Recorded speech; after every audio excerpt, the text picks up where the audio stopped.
Testing. Oh, there we go. Look, it's actually really ironic because what I was saying was, I'm amazed at how many of you are watching because what you lot are in for tonight is probably one of the least professional live streams that anyone has ever done in the sport of rugby league. Like, on a fundamental level, I have just got in from Brisbane. I am emotional. I am tired.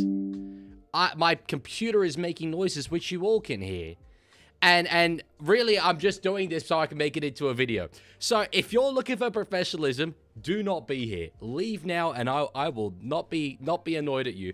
If you're here for emotion and someone who is confused, someone who thinks that team selections make absolutely no sense, and a New South Wales Blue who, frankly, is sick to death of what we keep getting delivered year on year, here we are. Here we are. All right. First little bit of unprofessionalism. I've actually, you know what? I worked really hard today. I want to give myself a pat on the back because I worked really hard today and I have made heaps of graphics. Heaps of graphics. However, as you can see, the chat doesn't fit into it very well. So I need to change the width of the chat. So I'm going to say about that much. No, that even then, that's not big enough. We'll change that and then we'll get ready to go. We're going to go through today all of the teams, and I mean all of the teams. New South Wales, 1 to 17, including the coach and Queensland. We'll get into all of it. And I'm going to be reading chat throughout. So, and then it will become a main channel video. Let me just put the chat. There we go. Behind that logo. All right. Here we go. Okay. Laurie Daly. Lawrence William Daly. I think his name would probably be Lawrence. I mean, we'll call him Loz. This one goes out to you. I've never been your biggest fan, okay? And I've made that pretty public knowledge. I'm someone who likes to be incredibly positive about the sport of rugby league. It's true. I do. And I think that, you know, having to go at coaches and individual players is a little bit uncalled for and probably not the best thing in terms of mental health. However, you had a stint coaching the New South Wales Blues. I remember it well. It was my entire childhood.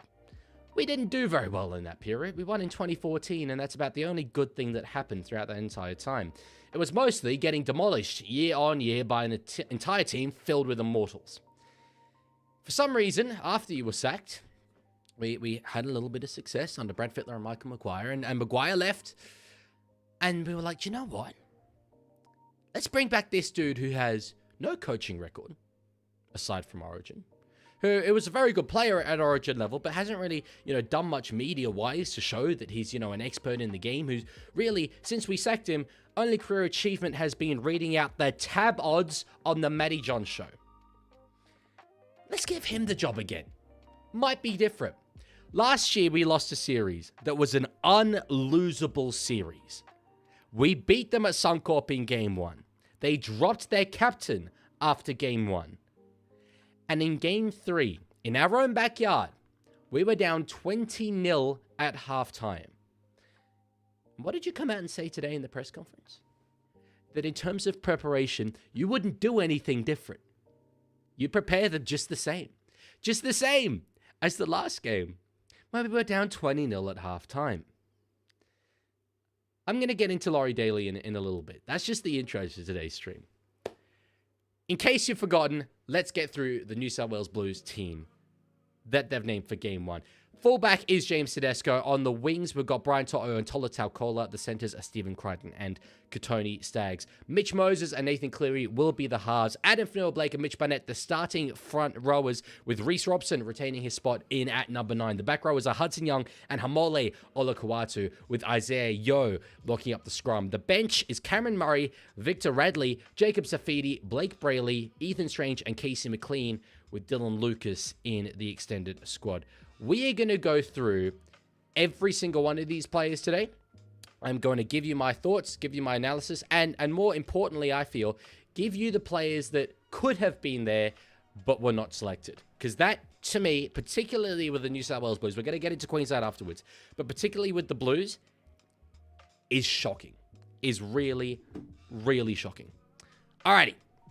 Let's start off with Laurie Daly. Let's start off with this man. I listened to his press conference today that he put in after announcing the team. not the most confident that I have ever been. And frankly, I think that sums up my entire emotional state going into this Origin series. I've just come back from Magic Round, yeah, where I spent 3 days yarning to Queenslanders about everything, and particularly State of Origin with it coming up. And I've said this on my streams beforehand.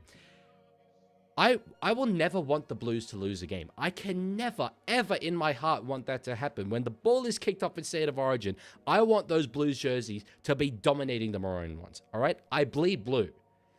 And yet, I know that if we win this series somehow, Laurie Daly stays on as coach, at least for another year, probably 2 more years. In fact, you know what? I would go as far as to say this. With the Ivan Cleary news, I'm just going to move my frame a bit up. Yeah. With the Ivan Cleary news that he's going to be leaving the Panthers at the end of 2027, frankly, I think Laurie Daly has this job until then. I think even if he wins all the series until then, he'll be moved on or bring in Ivan Cleary. But if he loses this one, I think we'll probably just say, look, let's not bring a guy in for 1 year. Let's just stick it out with him. And that deeply upsets me. But while I will never want the Blues to lose, at least I kind of feel that if we do lose the series, we have an opportunity to move on. We could be like, you know what, let's just cut our losses and get on with this thing. Why this man is our coach, I don't know.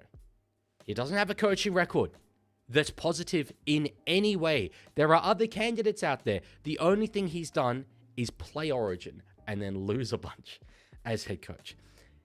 On his selections, some are good, some are not.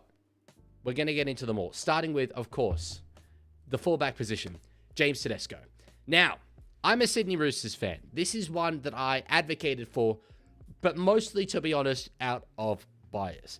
I reckon there was not an incorrect selection between James Tedesco and Dylan Edwards. And in fact, Billy Slater, the Queensland Maroons coach, in his press conference today, said the same thing. Laurie Daly says that the reason why he went with Tedesco in the end is because Tedesco better suits the dynamic style of play that he wants to put on in the State of Origin arena. Whether Queensland are going to allow us to do that in the first place is a very different thing. I think James Tedesco is the best current form fullback in the Premiership. He's the Dally M winner. It makes sense to put him in that position. And reading the chat right now, it looks like the majority of you agree with me. Say Teddy is the better choice, 1 of 1 so far.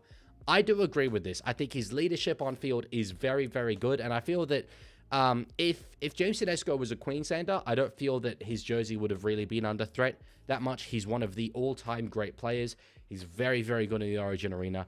This is one that I agree with. And it's particularly as well because you want to have a team that doesn't just play the Penrith system. More on that later, but we have seen that doesn't work in State of Origin. So if you go with Dylan Edwards at fullback, he'll just park himself on the right. They'll play a very Penrith style, probably. That's his strengths, literally. Tedesco, I think it makes sense to go with. Although, saying Edwards is crap is objectively untrue. But yes, he would have been the other option there. On the wing, Brian Toto, I'm going to spend 2 seconds on this. There's no point going any further. Yes, he's Brian Toto. He's the greatest winger in the world. He's the greatest winger we've seen for a very long time. You can make an argument he's the greatest winger ever. He genuinely has changed expectations around that position. He's an easy pick. Absolutely easy pick. More on Casey Maguire later, Rugby O2. Don't you worry. Don't you worry yourself. It's all good.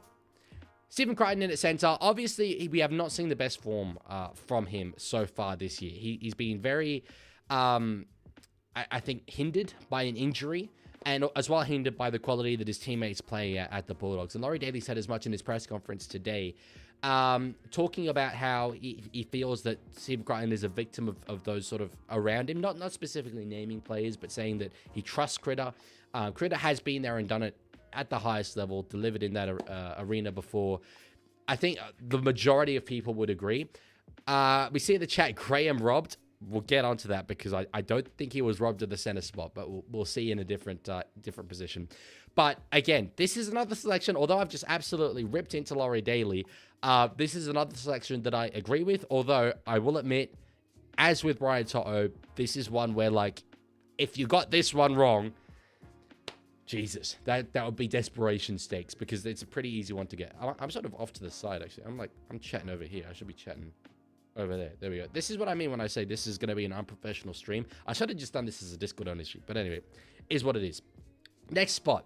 This is where things start to get interesting. Kotoni Staggs in at the center position. Now, obviously, I feel it would have been Latrell Mitchell if Latrell hadn't got injured. Hang on, I'm just going to move my microphone for a sec. I feel it would have been Latrell Mitchell if he hadn't got injured up at State of Origin. Obviously, we've seen him dominate the State of Origin arena. Did I say State of Origin? I meant Magic Round. Anyway, if we didn't see him get injured at Magic Round, we would have seen him. He's dominated in the State of Origin arena. Didn't have a great series last year. I feel he wasn't his destructive best, but he's playing center week in, week out this year. He would have been the pick. Kotoni, though, I personally had on my six-man bench regardless. He has been out suspended for a while because he tried to violate Hugo Savala's neck. Genuinely one of the most egregious war crimes I think I've ever seen committed on a rugby league field. But aside from that, might be exactly what we need in State of Origin when things get a little bit grubby. Kotoni is an Australian centre. He has played at the very highest level. He is a premiership winner. And on his day, he's genuinely one of the most destructive players in our game and has learned how to deliver that consistently as well. I believe he's been there in the Origin arena. Someone can correct me if I'm wrong, but I'm fairly certain he's already made his debut. So he's familiar with it. He'll come in. He'll do a job. Bradman Best would have been another option, but he's out injured, as is the case with many, many players, and we will get into a lot of them later, because the injury toll is insane. But it does leave us with Kotoni Staggs. I don't mind this. It's okay.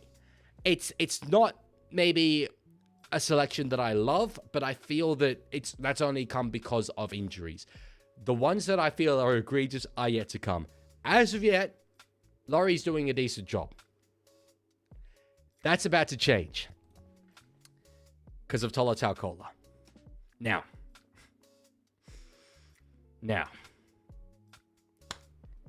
Koula, if you picked him at center, sure, I would have been very happy with that. If you go with Koula over Staggs, you know what? I would have lived with it. It's fine. It's all good. He's a good player. He's versatile. He's fast. You know, he has been in such good form for Manly, filling in at fullback with Tom Trbojevic being out injured. However, and I mean that with all my heart, however, I'm going to ask you guys a question. A little bit of NRL trivia for the lot of you. Can anyone in the chat tell me when the last time Tolu Koula played on the wing in the NRL was? Anyone? Any takers? For the last time, can you remember the game that Tolu Koula played on the wing at the NRL level, at the first grade level?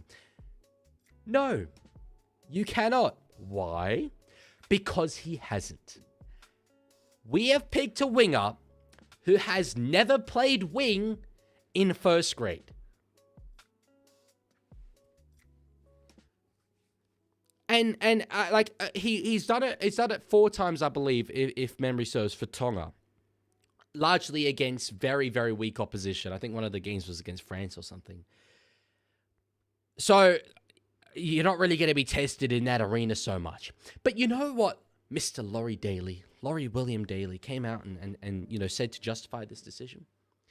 Well, he said playing centre is not all that different to playing wing when you think about it. And he's played fullback. So, you know, he understands defensive lines. Good. Great. So happy that we've got a coach who feels that playing center and playing wing are essentially the same thing. The same enough that you can go into State of Origin, having pretty much never played wing before, and be like, yeah, I'm good because I've played center. I've played fullback. So it's pretty much just the same on the wing. Any of you lot who have played rugby league at any decent level will know the difference in defensive responsibilities between those two. The center leads in terms of defense on jamming in. And sure, the winger often has to follow, but the decision-making from a weak position is incredibly different. The dropping back in order for kick returns is very different. That is something at the NRL level that Tolotau Koula has literally never had to do. And we're like, yeah, sure, I get it, right? Tom Tavoyevich is out injured. He would have been my starting winger. Then you got Jacob Kiraz out injured. Mark Nongani out injured. You've got a heap of them out injured. Even the likes of Daniel Tupou, right? Injured out at Magic Round. But we still have wingers. They're still out there. If you have to go with Tom Jenkins, as the chat so evidently wants, go with Tom Jenkins. Because at least he's a winger. At least he plays wing. Or, as I was alluding to earlier, Campbell Graham. Now, someone said that Campbell's injured. Did he get injured up at Magic Round? Because he played up at Magic Round. And as per the NRL casualty ward, he is not out injured. Zach Lomax, I love that. I love that. Lancaster says Tupou would never be in the running, not after Game 3 2022. I would have him in the running. I think he's an incredibly solid winger, but you're entitled to your opinion. He isn't injured. He isn't. At least it doesn't say he's injured. I'm going to go under the assumption that he isn't injured. Please do not spam Cola. Yes, he's on the screen. Well done. You can read. Congratulations. It's just... Jesse says injured, missing round 12, back round 13. Fox. Josh Addo-Carr. He's the other one. We had Josh Addo-Carr, who's not what he once was. Sure, I'll give you that. But he's been there and he's done it, and he's one of the great wingers of this generation. And yet, we're picking Tola Taukola. So if you're a Queenslander, there's your spot. Attack that edge. Go at it. Cola's good under a high ball. I'll give you that. Despite his height, he's very good under a high ball. And yet, you don't even need to worry about that. Because go shape that direction, and the decision-making that he's going to be making there out on the wing, not his fault. He's not used to it. He's never done it before. It's going to be a real spot for us. It's going to be a real spot for us. A DWZ wouldn't be eligible, surely. He's a Kiwi, isn't he? Stags or Radley, who's going to get bin first? That's Victor, bro, even though he's not coming on till later in the game. Oh, my God. It's... Okay, yeah. We'll move on from this one and get into the halves, but this blows my mind. Honestly, I read it, and I could not believe it. I could stomach him at center, for sure. Don't get it on the wing. Moving on into the halves. By the way, you guys are getting the crappy version of this. I just want you to be abundantly clear about this. Because, like, I'm going to make this into an edited video, and it's going to have transitions and everything. It's not going to just be the, you know, oh, there's one, oh, there's the other. So I appreciate you for being here throughout the recording of this. Much appreciated. Mitch Moses in at 5'8". Probably one I, again, would agree with. I think that this is the direction that I would have gone. Obviously, very tempted to go with Jerome Luai, who's been a successful 5'8" at the Origin level and has played a lot of successful footy with Nathan Cleary. But I think that this is a step in the direction of not wanting to bring a Panthers style into the Origin arena. Moses has excelled in Origin. He has won us games and, frankly, won a series single-handedly in State of Origin. Doing it at 5'8" next to Nathan Cleary isn't something that he has a heap of experience with due to the unavailabilities of both players at various different times. But I feel it is probably our strongest halves combination. Has he had the strongest start to the season at Parramatta? No. Para have been pretty diabolical, frankly, compared to the expectations that they would have had of themselves. But his next two shifting halves started with Jonah Pez. There was a bit of, I think, Josh Papali as well. For a time. Now it's Ronald Volkman. Like, that inconsistency is always going to be tough. He's still a very, very high-quality player. He's done it in Origin. I don't mind him in at 5'8". NRL Head wants it to be Galvin, but that's because NRL Head has a main crush on Galvin.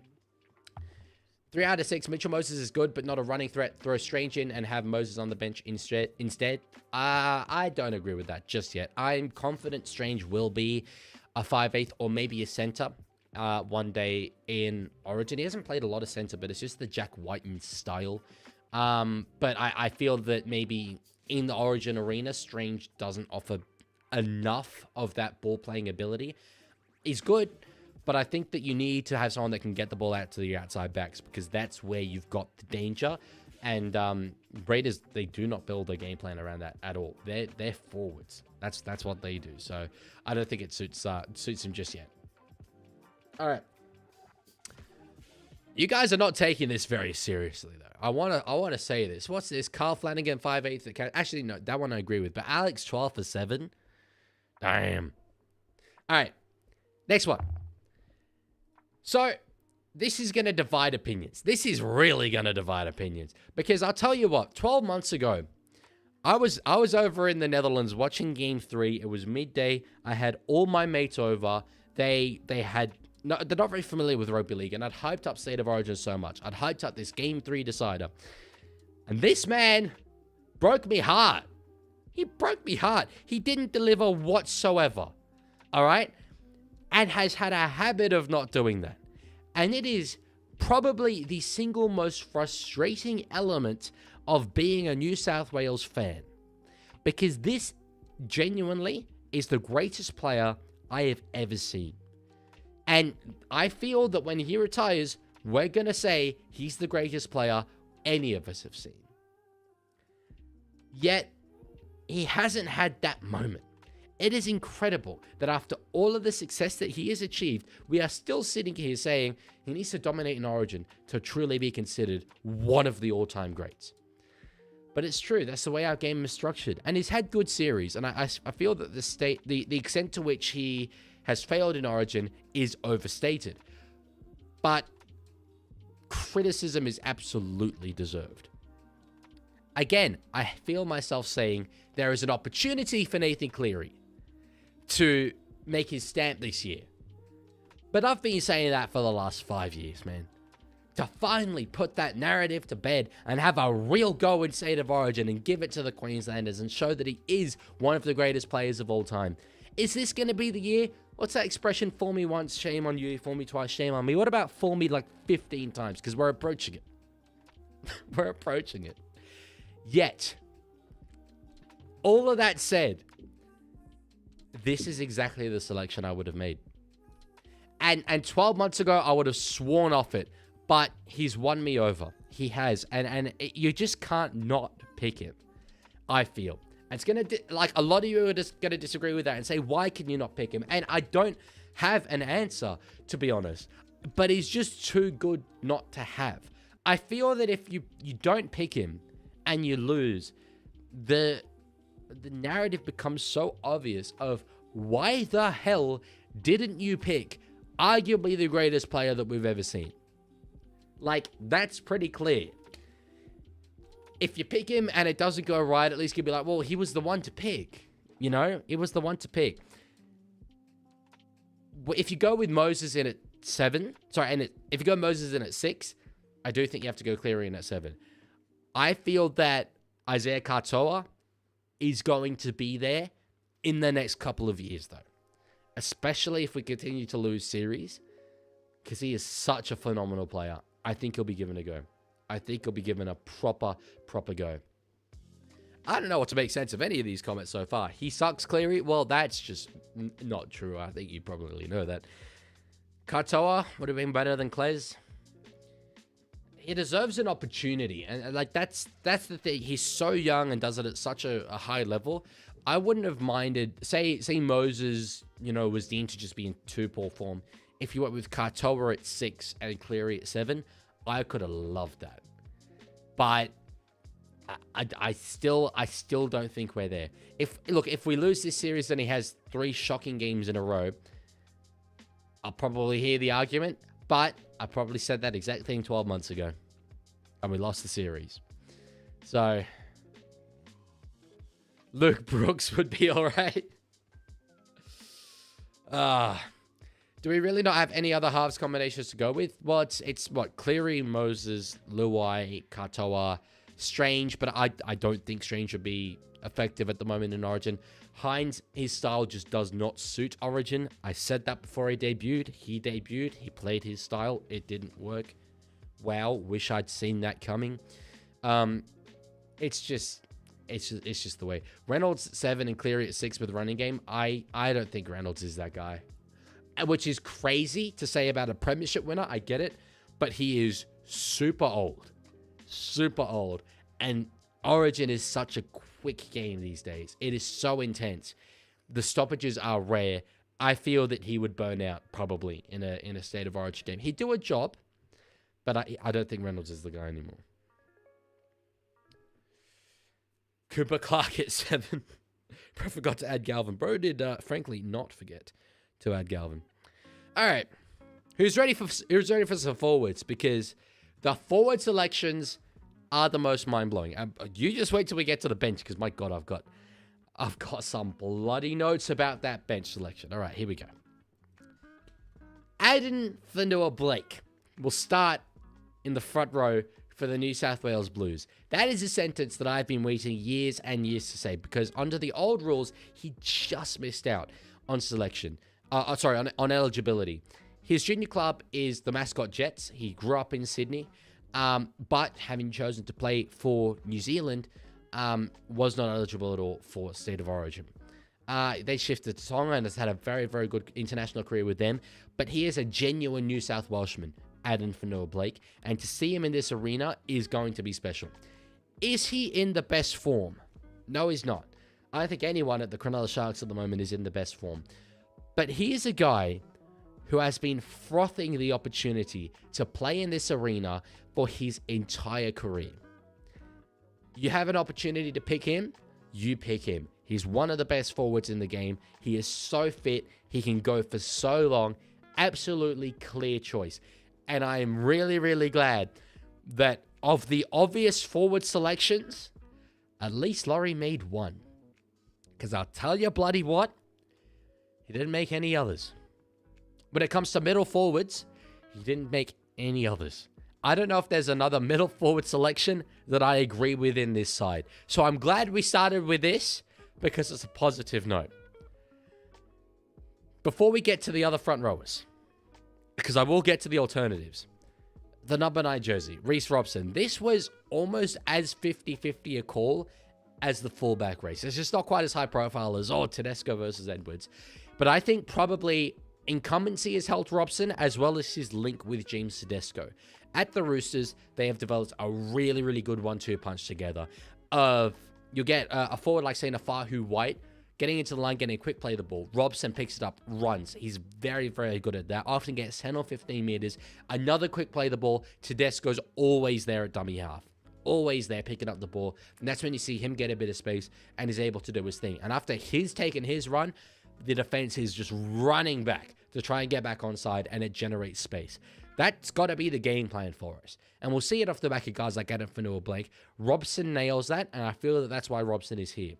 However, Reece Robson is not the best hooker in New South Wales. The best hooker in New South Wales is Blake Brayley, who's in this side, and we'll talk about more how he's going to get used later on.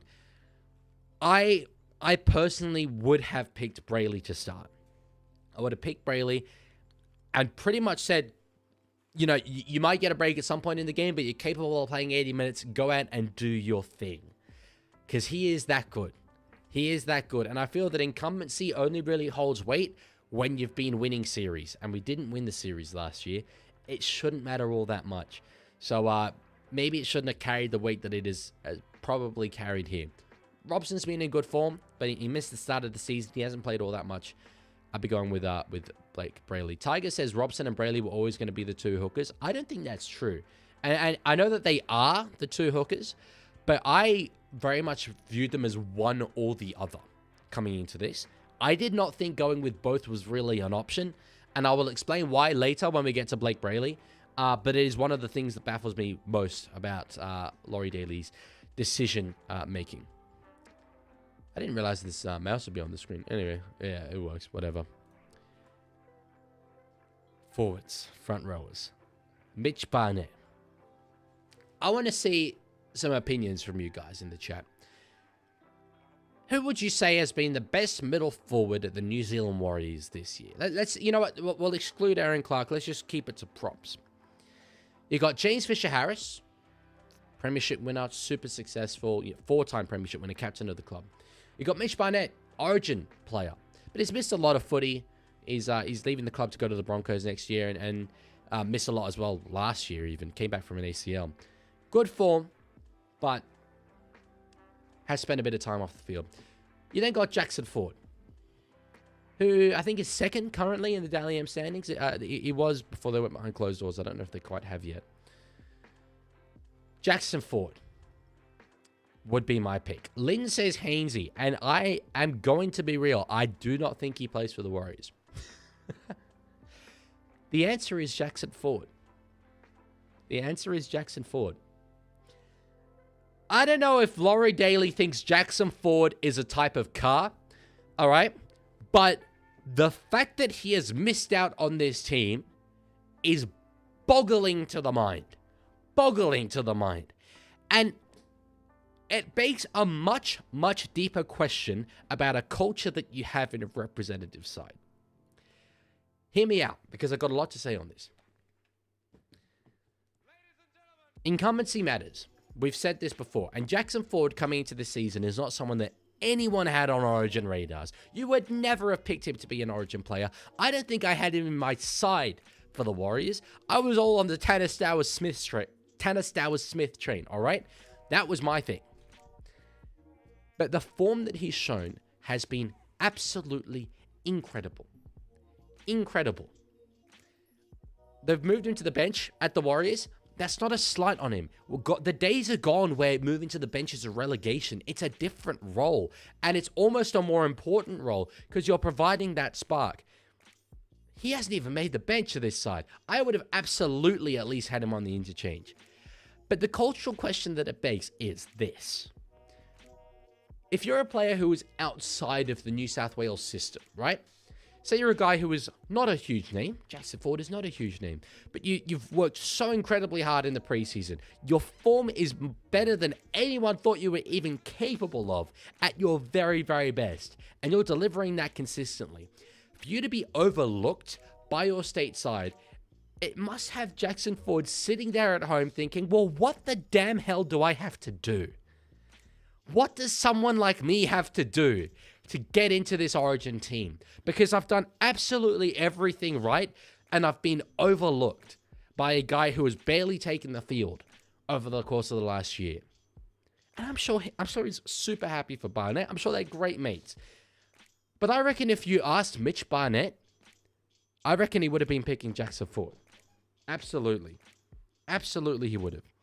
Now, we'll get into that more in a sec because we've got a midstream contribution to have here, ladies and gentlemen. I'm going to go back to Laurie Daly because I've just come back from Magic Round with my dad, and I was sort of making these graphics with him at the airport earlier today, and he is seething about one Lawrence Daly. Rare contribution from the dad. He's going to say his piece. Hello. You are on air. Give us your thoughts on Lawrence William Daly. Right.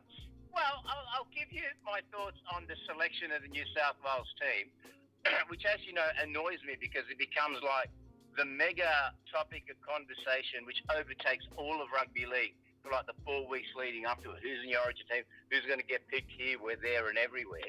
The point that people miss is that the major selection blunder that we have made for the second time in this state isn't should Teddy be fullback, who should be on the wing, 2 unknowns, who should be the halfback, whatever.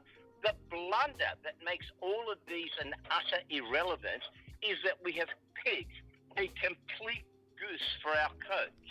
Now, I saw Laurie Daly play, had the pleasure. A fantastic footballer, absolutely brilliant footballer. Led Canberra once to flogging us 66-4. I'm still trying to deal with the trauma. But a brainless idiot. He's got the head of a chook and he's got the brain of a chook. You never heard Laurie Daly speak and thought, oh, I tell you, that guy's got a brain in his head. I think he's going to be a very good coach one day. So he's got no coaching record. He's never coached anyone. He's probably a lovely bloke, but because of all his mates, he gets the New South Wales job. He inherits the job at a year where Queensland have been decimated and lost a whole heap of generational players, wins 1 series and then loses 2 or 3, right? I remember before his first game as Origin coach, right, he put the whole team, took a picture in blatchy wigs, and said to the press and to the players, oh, you know, I just told them go out there and have fun. Well, I don't know how much fun it was, but Queensland didn't go out to have fun. They went out to knock our blocks off and flogged us in the first game. Is that your idea of fun, Laurie? Because sitting as a New South Wales supporter, that was not my idea of fun. Losers series after series. Then years later, when we go back looking for a coach, even though he's done no coaching in the interim or before, who do we go for? Laurie Daly again. The guy is a wombat. And I don't know, because of his mates in the right places, we go for him again. Yeah. I have nothing to add to that. I have just made pretty much the same point. Yeah, go ahead. I can't believe with no... What job do you get when you walk into the interview room and say, I have no experience whatsoever? Oh, sorry, I forgot. You would think I've covered everything there, wouldn't you? After we lost Game 3 last year, next morning I'm driving to work. I hear him on the radio. He's being interviewed by his mates again. Because he's probably a very nice man and he has lots of friends who are being so kind to him. And had it been a coach they don't like, a person they don't like, they would have ripped him to shreds. And they said, well, Laurie, what went wrong? And he said, I'm still scratching me head. Scratching your head. You should have the answers, you fool. But anyway, and I don't know whether a chicken can scratch its head anyway. It scratches the ground looking for worms. So, I don't know. I would never want Queensland to win a series. That is the sickening thought of it. I remember from the first game back in 80, right? Nauseating. But I can't see how we're going to win with that idiot coaching us. That complete wombats. As an aside on team selections, I would have thought, well, I'm still driving home, by the way. I've got your brother in the car, and he's eating all the Chinese food that I bought. So the longer I speak, the more Chinese food he gets to eat. Right? I would have thought after I'm in Roosters now, not New South Wales, we had such a diabolical game where we didn't defend, we couldn't attack, there was no coordination. And we were, I think as you pointed out, Dylan, should I call you the Leaguie? Whatever. We were the biggest disappointment in Magic Round. When you look at what every team was expected to do, we did the least. Yes, but if you start talking about that, we'll be here for half an hour. Yeah, we will. And this is a New South Wales thing, not a Roosters thing. But I would have, when I was desperately trying to look for a positive, I thought, well, at least that means, a lot of our players won't get picked. And then the goose goes and picks him anyway. Goes and picks all our players. Anyway, I'm annoyed because I'm hungry and your auntie picked us up from the train station and didn't give me dinner. It's very unusual. Okay. So, well, thank you for that. Yes. Your contributions are valued. Are valued. I'm glad they're valued. You keep on doing what it is you're doing, Mr. Leaguie. All right. Cool. See ya. Bye-bye. You can tell that the apple doesn't fall far from the tree. My opinions are largely influenced by his approach to the game. All right. We were up to... Who were we up to? We were not up to Tyson Young. We were up to Mitch Barnett. We were up to Jackson Ford. I feel I sort of said my piece on this, though. But nothing against Mitch Barnett. He has been very good in State of Origin, and as a player has become heaps better than I ever expected he would be. But there are other options. There were absolutely other options that should have been picked in that position. The one that stands out to me even more than Jackson Ford is Terrell May.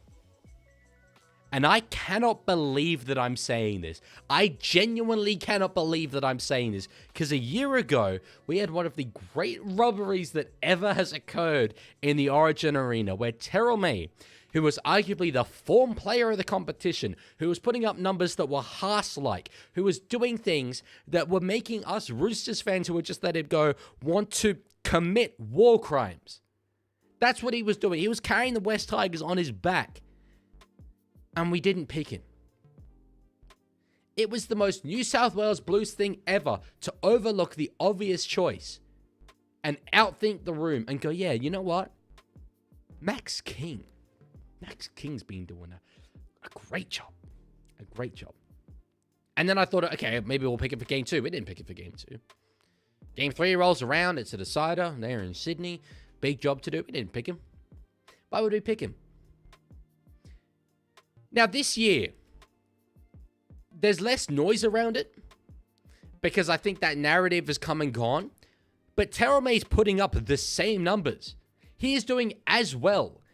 And in a Tigers side that is currently depleted through injury, he is doing everything.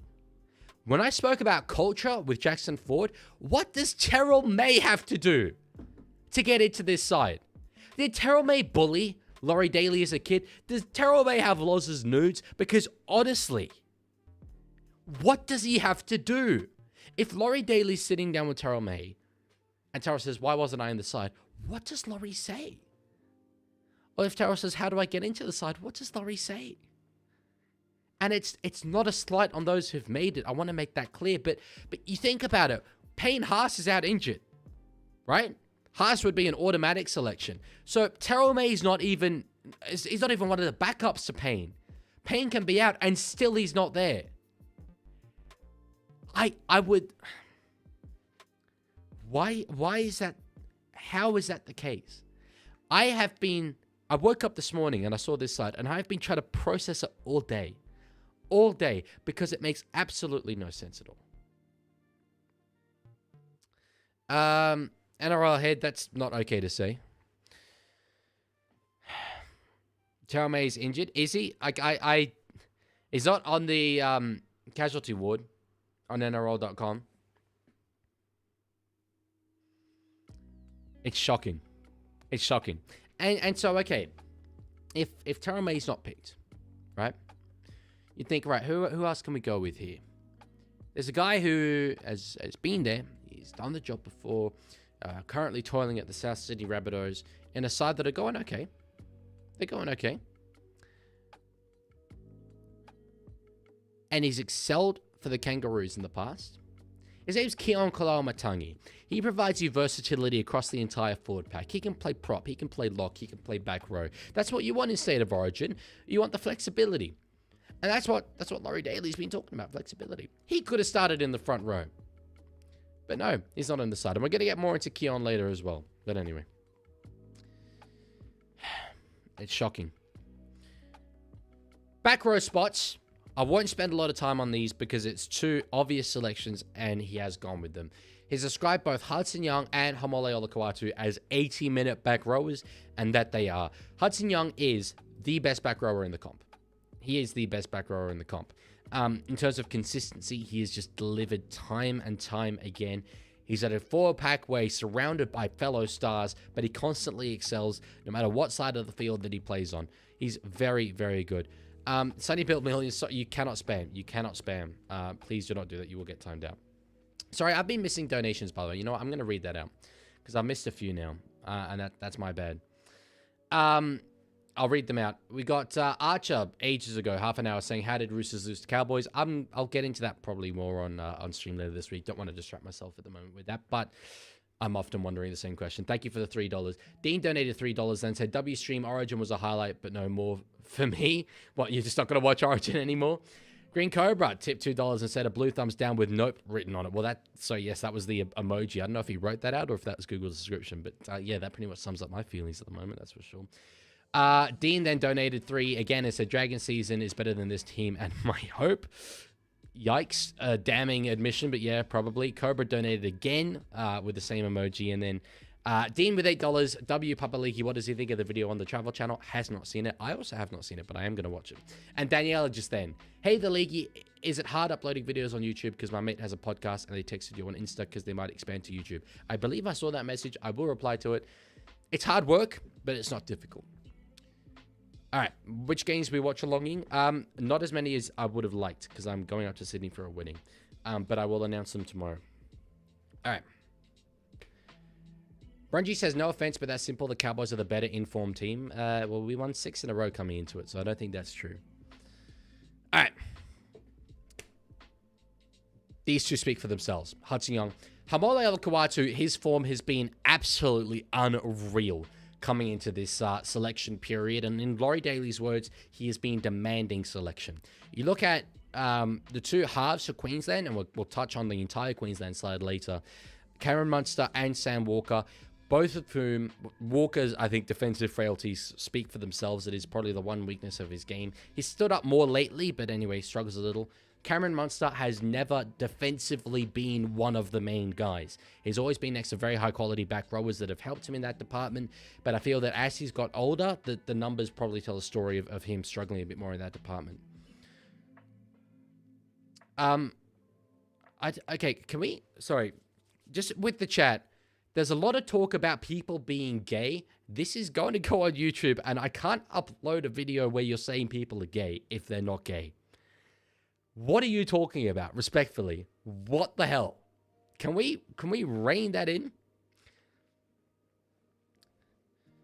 Because it's straight up not okay to use that as an insult, all right? So let's make that abundantly clear. All right, thank you. To the lock roll. What if they are? You don't know that they are, so why are you calling them that? It's about Leaguie getting married to a guy. That's freaking news to me. I ain't getting married to anyone just yet. So, thank you. Much appreciated. All right. Yeah, a mod letter saying it. Don't worry, I've taken note of that. Rein it in, please. All right.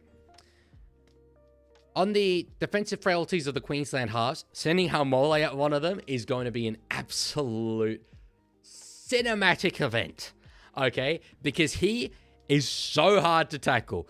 The best defensive halves in the league have struggled to contain Haumole Olakau'atu. Sending him at them for 80 minutes in State of Origin, that's what you want. That is what you want. Very, very hype. This is not as hype, unfortunately.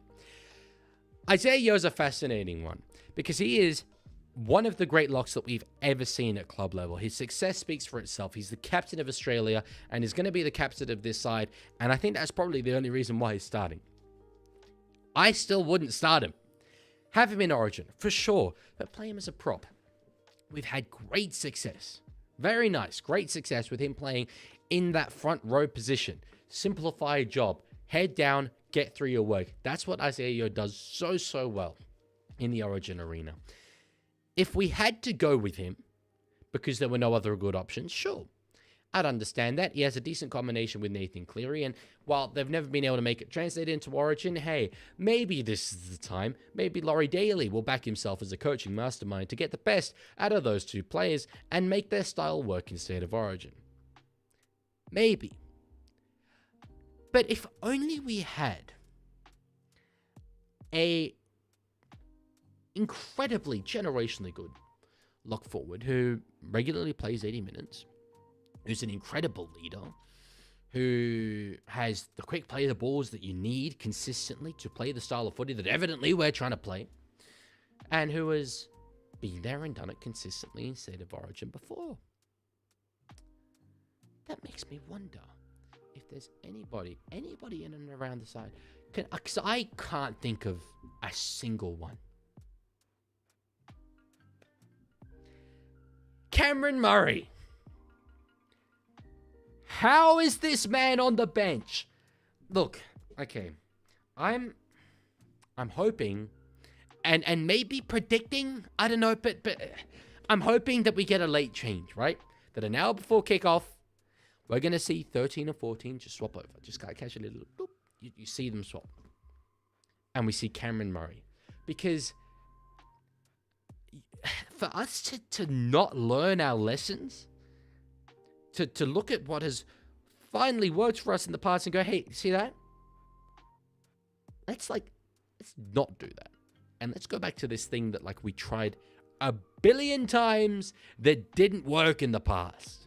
Let's go with that one instead. Because he's captain of Australia, right? Because I was under the impression that New South Wales Blues selectors were independent and had their own game plan that they want to play. I didn't realize that they'll just do whatever Kevin Walters thinks is best. Because that's news to me if that's true. Absolute news to me. Right. I'm sorry to everyone watching that is, I guess abiding by being a good viewer and what I'm saying and all that, but I've made my stance abundantly clear. I'm not going to tolerate any homophobia in my chat, and normally I don't have to deal with this, and I'm very annoyed that it's happened now. But to be bringing players into it as well is really, really weird. It's a particularly odd thing to do and a really weird thing to say. So I'm unfortunately going to have to start timing people out. And I had as well in the chat, you're a mod, and Tiger Walker. Time out anyone that mentions anything to do with homosexuality, please, especially in a negative light. Gone. Like gone, straight up. Thank you. All right. Again, apologies to everyone else. I thank you all for being here. I've just seen how many people are watching, and that blows my mind. I thought we might get 10 people, so thank you. All right. C Phantom says, you keep talking about defensive liabilities of Queensland halves. I disagree. Thurston did fine in Origin despite his defensive flaws. I'm not disputing that. But, sure, you can go in and wear that Queensland jersey and become an absolutely generational player. Believe me, my entire childhood was ruined by players doing just that. Dang guy, I will never forgive you. But they still exist. Fundamentally, you look at the size of Sam Walker and the size of Hamole Olakawatu or Hudson Young, there's going to be an imbalance there. And our ability to send players that way should be something that we build our game plan around. If the Queensland half stand up to it, great, but we're going to make them work for it. We're going to get them tired and remove that attacking ability. At least that's what we should do. Laurie Daly's the coach. Who the hell knows? Maybe they'll just go out and have fun. Have fun. Yeah, let's try that. All right. As a Queenslander, it's hilarious hearing all of this. Yeah, look, I'll get to a sort of summary at the end of this, and then we'll go to Queensland. But I'm crashing out before game one. I'm aware of that. But like, this has been coming for months because I knew that we get some pretty diabolical selections. So I've been charging this one up. Okay, I've been charging this up to the rest of the bench because it doesn't get any better from here. What are you talking about?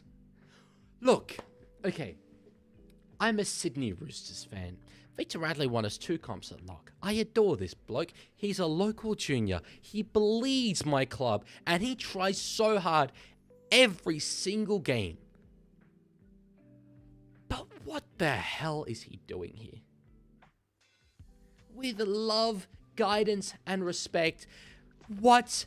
Yeah, sure, 5 years ago we were saying, oh, how good would it be to see Victor Radley in Origin? And the only reason why he didn't get picked back then was because he was always injured or suspended during that time. Why now? What do you mean now? Like, yeah, he's a good NRL player. He still tries hard, but like, he's a hell of a liability. He is. I'm sorry, and I'm really happy for him on a personal level to see him get his opportunity. And like, I love Victor, but as a neutral, just Blues fan, what are you talking about? Daly in his press conference today said, why do we pick Victor? Well, we love what he brings, and we want a guy who can have that versatility to play middle or edge, depending on what the game requires. Keon Kaloa-Matangi is right there. He's like you don't have to look hard, okay? You're up at Metroground, Loz. He's right there. Right there. One of the most destructive forwards in the Premiership is right there. He plays middle, he plays edge, and I'll tell you what, he is a darn better player than Victor Radley. He is. He's miles better at the moment. What are we doing? What are we doing? Keon's playing injured, he said it himself. He's playing well. He can be injured. Maybe a week and a half off of playing will help him with that. But Keon is in such good output form compared to Victor Radley and has performed at that stage before. Look. I reckon Victor Radley will probably come out and do a job for New South Wales. I don't think he's going to get sent off. Right, I think that unless you're Joseph Suaalii, I think that's difficult to do in State of Origin. Bend, I guess we'll see. But the alternative is still there, and we'll never know if Keon would have played well or not. You then as well, like, I get that you have the likes of Jacob Preston, who has also been playing hurt, but on form has been immense, is in that same category as Keon Kalamatangi, who would be frothing this opportunity just as much as Victor Radley is. But to go, yeah, I'm not going to pick him purely because you're so stuck onto that idea of we want versatility. It feels like you're costing yourself a bit in that department. He views Hudson and Hamole as 80-minute back rowers, and sure, they can be, especially at club level. But if you went and said, look, give me 60 minutes of your absolute best each, and then we'll have Jacob Preston on for 40 of those minutes. Because Jacob Preston has shown this season he can play both edges.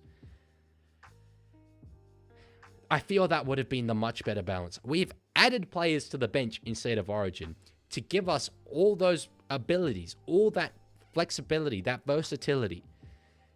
And we've still gone, nah, we're picking middles. We're just picking a bench full of middles.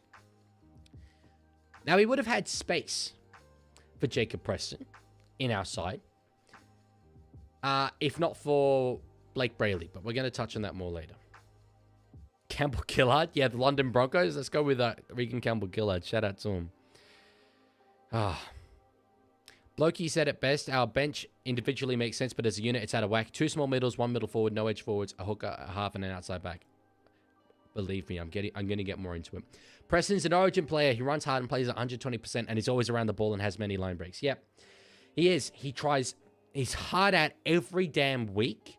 Delivers consistently every damn week in a side that is almost the definition of inconsistent and below what they would expect. Yeah. But I don't think any selection surprised me as much as this one. I said like a week ago, when Daniel Safidi retired, that Jacob and Daniel are 2 of the most underrated forwards of this generation. They've always come into Origin and done a good job, been solid. And at the Newcastle Knights, they're a bit out of sight, out of mind. Obviously, you know, Daniel went off to the Dolphins as well, but they spent most of their careers at the Knights, out of sight, out of mind, and able to just sort of get through their work without being in the limelight all that much. Laurie Daly read your comment, you reckon? Yeah? Evidently, because he's picked him in this side.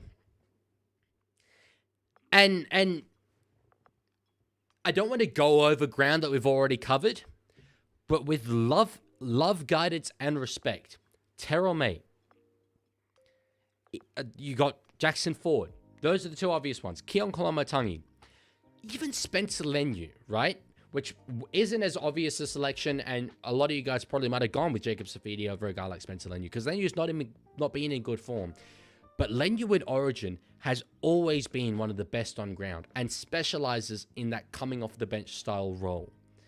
I would have gone Leniu over Jacob Safidi. You know who I might have gone as well for an Origin debut? He's played for the Kangaroos and is killing it at the moment for Penrith, Lindsay Smith. What does Lindsay Smith have to do to get a look in at Origin? But I feel that Lindsay Smith is another one of these guys, like Jackson Ford, who just, he doesn't feel like an Origin player, so he's not going to get picked in Origin. It's so annoying. Josh King, or him, or even Max King, like, you know, no. They're not at that level anymore. Tallis Duncan could have been an option to replace Victor Radley as well. Can play edge, has played lock before. Currently in better form than Victor Radley. But they've gone with Radley. Even Stefano, yes. Stefano Utoikamanu would have been a better pick than Jacob Safidi. And I want to make this clear again. This is not a slight on Jacob Safidi. He's a very good player. But I was shocked. Mouth open shocked when I looked at that team list and saw Jacob Safidi. If I was a Queenslander, reading Jacob Safidi is so much more morale boosting than reading Jackson Ford, Terrell May, Keon Kalamatangi, Stefano Utoikamanu. Shocking. Anyway. Tactically, this is where things get really interesting because we get onto the 4, I guess, sort of utility style players. And we start off with Blake Brayley. The best hooker in New South Wales. Okay? I believe that even as a Roosters fan. But I never thought there would be an option, really, of going with Robson and Brayley. Brayley's an 80-minute hooker.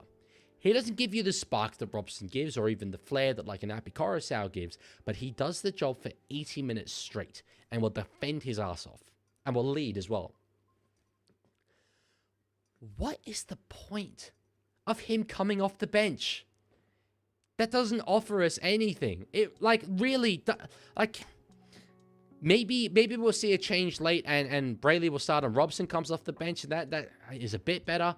But I was always of the mind that you pick Brayley or Robson to start and go Connor Watson off the bench.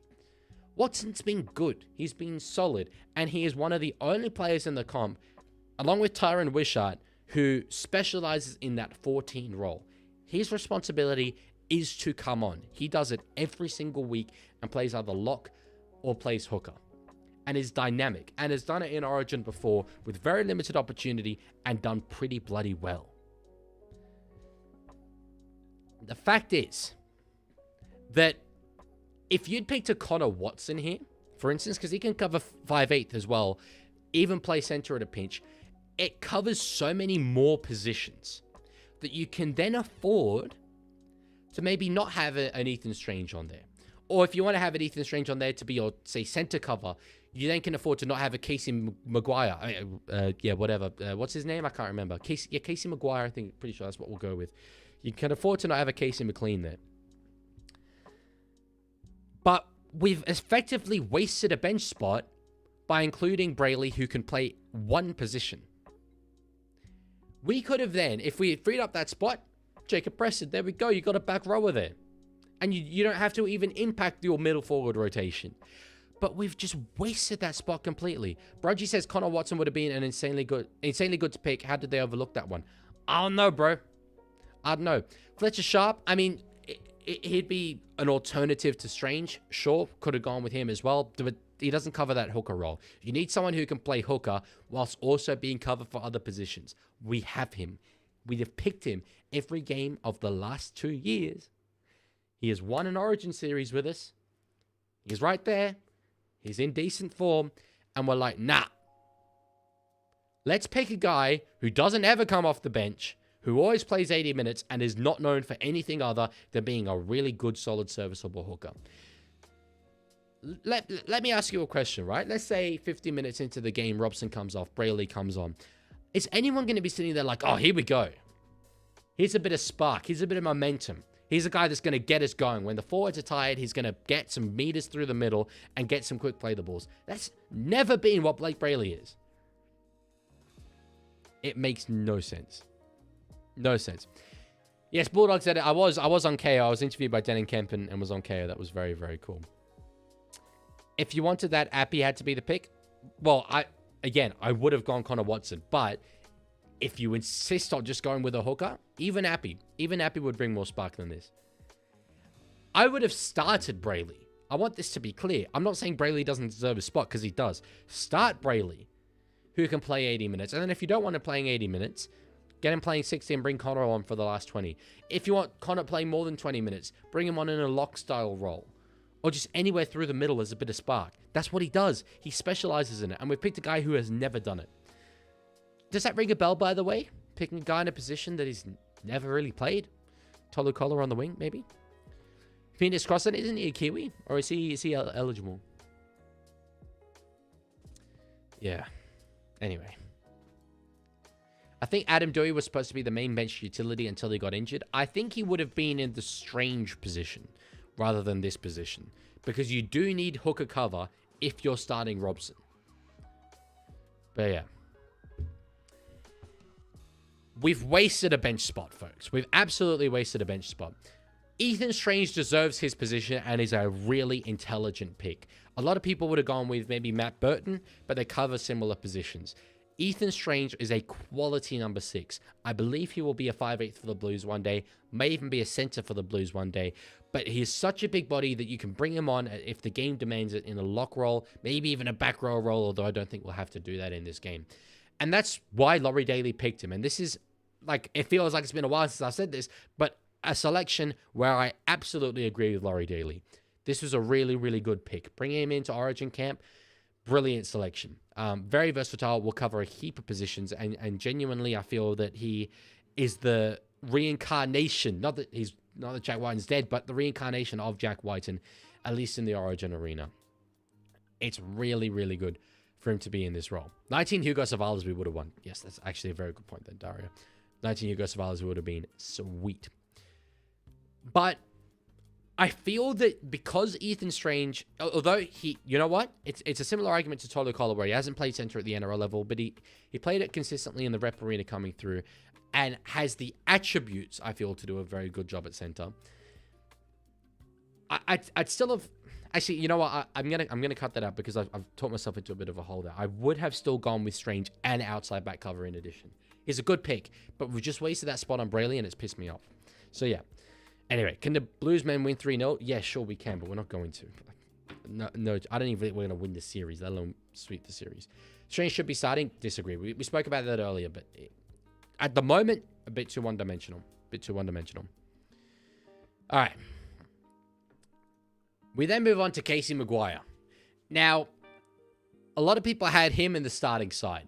And I would probably even be more comfortable with him on the wing rather than Tolu Kola, because at least he's played it consistently at the rep level and a bit in the NRL. But I am a little surprised to see him picked as such a young player. He's really good, does a brilliant job, but so often now we see coaches at Clubland saying that putting pressure on these young kids stunts their development, and I feel we might have jumped the gun a little bit.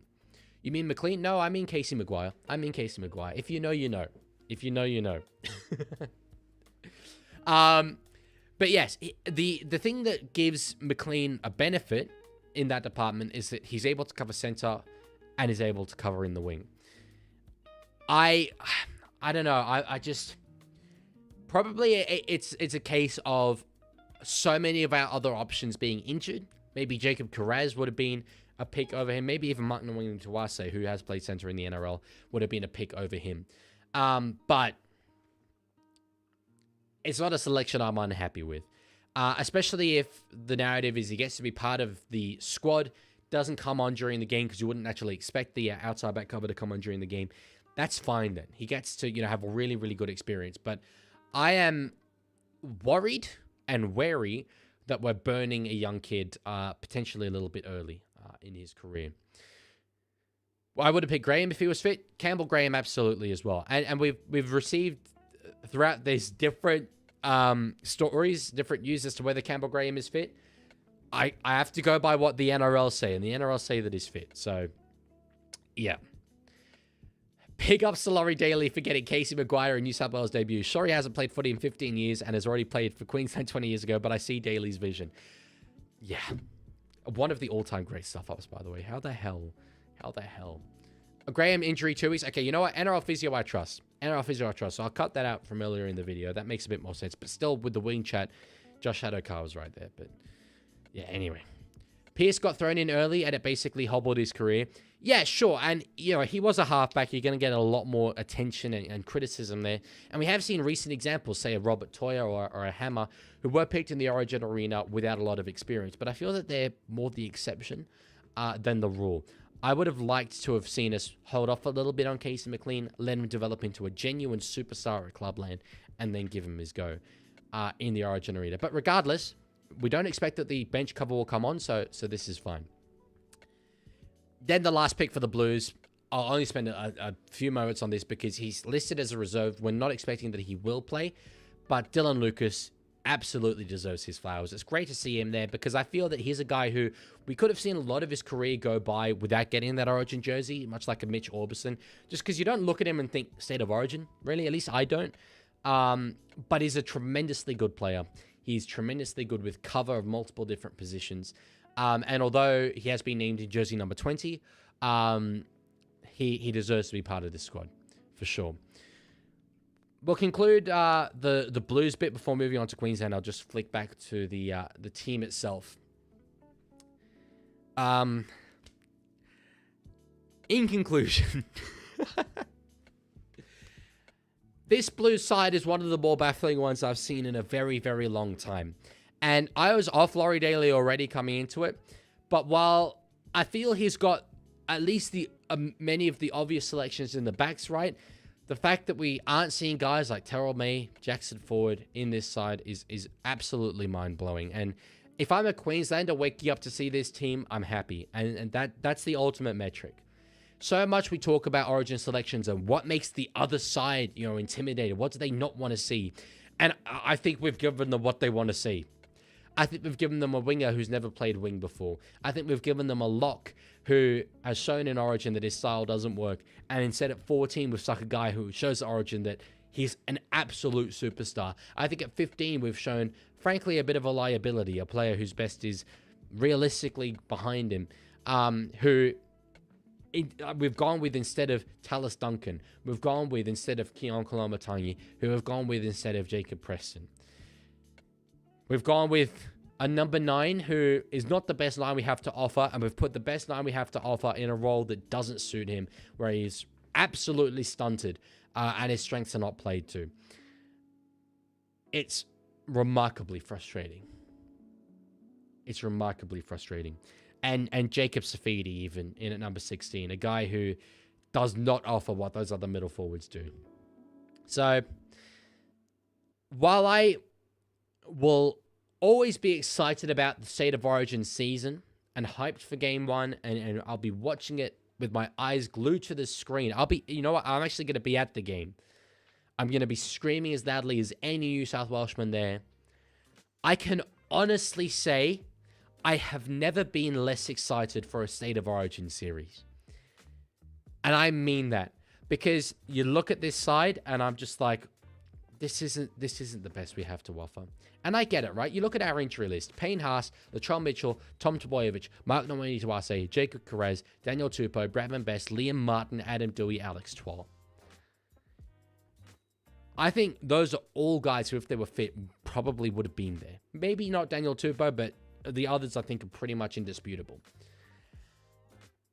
And yet, who the hell knows? Because these are the selections that have been made. Anyway. That's where we'll leave the Blues. Onto Queensland. Again, before we do move on, I want to thank all of you who are watching, because this is way more successful than I expected it to be. I actually meant to do this as a Discord exclusive stream and just accidentally clicked the wrong button, and I was like, hey, yeah, well, we'll go with it. But very, very flattered. You lot should tune into the Watch Along live streams more often. That's way more good. This is something I cobbled together at the airport earlier today. Dead Set has taken an hour to go through one squad. It has. And it might take as long to go through this one. Although I feel that while there are some poor selections in this squad, there's not as many terrible ones. So anyway. This will be a new video on YouTube. So the Queensland side for Game 1. I'll read it out to refresh the memory, and then we'll get into it player by player, position by position. Because while, yeah, the selections aren't quite as bad as New South Wales, I feel that there are some ones that have left me scratching my head. To read through them, Kalen Ponga controversially starts at fullback. Samuel Cobo is on the wing outside Robert Toya in at the centers. The other side of the field, you've got Hamiso Tabuai-Fidow and Jojo Fafita as a surprise debutant. In the halves, Cameron Munster partners Sam Walker also on debut.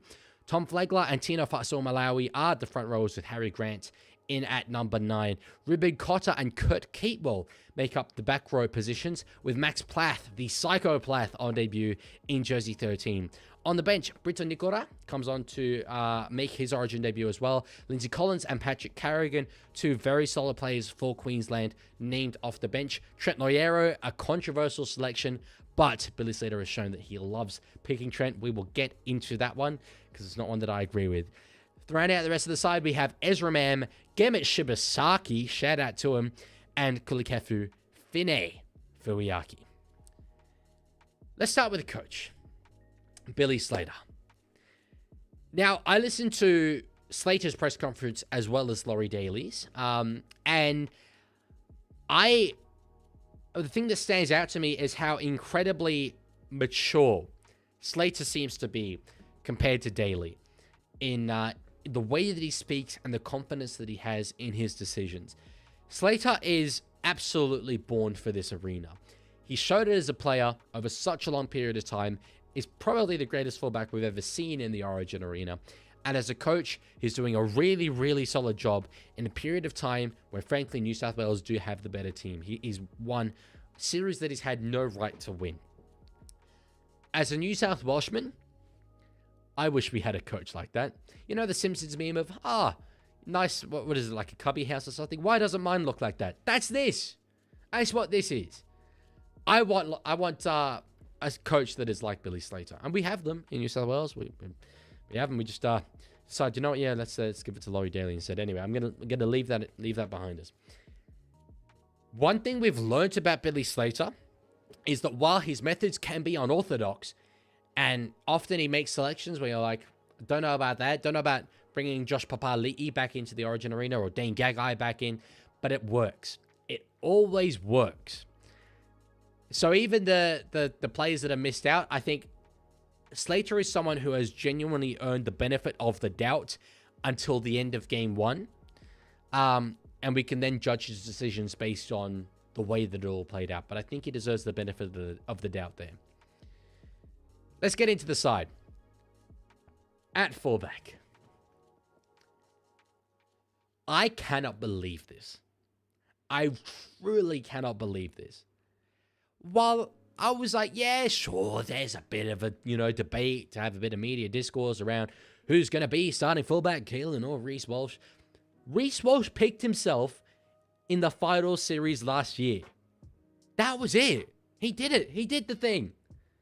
For me, it didn't even matter how, all he had to do was come out and be solid this season, because last year, under the bright lights, when his side were on the absolute Rugby League back foot, on the biggest stage, he came out and delivered the best form over a 3-week period we've ever seen. And one of the great all-time grand final performances. Excuse me. The fact that he's not there, I get that Caelan's in better form. And Caelan's carrying his Knights at the moment to very, very good footy, which Reece Walsh is not able to do at the moment at the Broncos. But I am shocked beyond belief that they haven't gone with Walshy in that role. And it's interesting because Queenslanders love to talk about their pick and stick mentality and the loyalty that they have. But this is one of many, many positions this year where I feel that hasn't been applied. And then there's positions where I feel it probably shouldn't have been applied where it has. I understand entirely the appeal of Keelan Ponga, and he could tear us to shreds. But I'm very surprised not to see Reece Walsh there. Sozzle says KP kicking game is going to be interesting, and it is 100%, but Reece has that kicking game as well. So, as a Broncos fan, I sort of understand not picking Walsh. I couldn't have made that decision. I understand it, but I'm blown away that this is the reality we're living in, that this is the decision that's been made. I would have probably, as Ralph says, found a spot for Ponga on the bench. He's come off the bench in Origin before, has that versatility. They've ended up picking Ezra Mam there, and I feel that Mam covers the halves and really nothing else. Ponga can do that and cover fullback, and has even come on as a lock in Origin before. So I think that would have been the play, but anyway, this is the way they've gone. On the wing, Selwyn Cobbo. Now, big caveat here. Obviously, Xavier Coates would have been a winger if he hadn't been injured throughout the start of this season. Even then, my wing pairing would have been Coates and one of Cobbo or Murray Taulagi, but probably Taulagi, to be honest. And we're going to get more on that later. I want to talk about Cobbo's individual form because it's been good. It's been fine. It's been solid. And that is what we have not seen from Selwyn Cobbo in a very long time. When he came into first grade to start with at the Broncos, he was doing all kinds of mind-boggling stuff, right? He was blowing us away with flair and flick passes and all sorts. But he had the other side of his game as well, which was diabolical at times. Really, really poor at times. But he's managed to rein that in, but it has cost him the flair. It's okay. Like, that's probably a stage of development you want to get to, but then that allows you to build from that foundation to become the more expressive player, and he's not there yet. So I am surprised to see him picked over Murray Taulagi. Now, I want to be clear, because Taulagi didn't play in Magic Round due to a concussion, Billy Slater confirmed he called up the North Queensland Cowboys. Murray Taulagi was available. Pick and stick? Really? Can you say you do that? Because Murray Taulagi has been a walk-up starter for the Queensland Maroons for a long time. And he's been very good in that role. Every single year, people are like, why is Murray Taulagi there? He's not all that good. You know, he's up in North Queensland, out of sight, out of mind. And he delivers a solid job. A super solid job. But not picked. Not picked. And it kind of blows my mind. And I was really surprised to hear Billy Slater just admit that Taulagi's available and wasn't picked. We'll get... It kind of becomes more surprising when you look at who the other winger is, but we'll get more into that. It's not pick and stick if Muzz wasn't selected last year either. Checkmate, cockroach. Hang on, was Muzz not selected last year? Is that poor ball knowledge from me? Really? Or was he injured? Someone confirm that. Because I was operating under the notion that he was picked. Val Holmes robbed? Absolutely the hell not. Sorry, I'm trying to look up whether he was picked. That might be I will admit to that mistake. Muzz was injured last year. Okay, yes. That I do remember now. But, okay, injury doesn't matter. He would still then be the incumbent. Someone has come in and filled that role. So, yeah. Murray Taulagi should have been in that role. Anyway. On to the setters. These are really good selections. Valentine Holmes is not that guy. He is not that guy anymore. Dane Gagai has done a very, very solid job at Newcastle, but is solid. He could come in just like he did last year and do a good job. Was it last year or the year before? Anyway, he could come in like he did and do a good job, but I feel that these are the two to go with. Robert Toya is one of the premier centers in the game, and it is scary as a New South Welshman. Yes, George, I did not like the New South Wales Blues players, but I did cover them. You can go back and watch them. Rob Toya has some of the best defensive decision-making I've ever seen from a young player. It doesn't always come off, but you watch his movements in a defensive play, a defensive set. Given that he has Mark Nawani Tuwase outside of him, who was one of the least predictable players in the game, the way that Rob Toya is able to pick out his men and execute the tackle is unreal. Pair that with strength and physicality in attack, this man scares me. He scares me. I'm bloody glad he plays for my club, but I'm devastated he doesn't play for my state, because this guy is incredibly good at this level. Obvious selection. Obvious selection. As is the Hammer.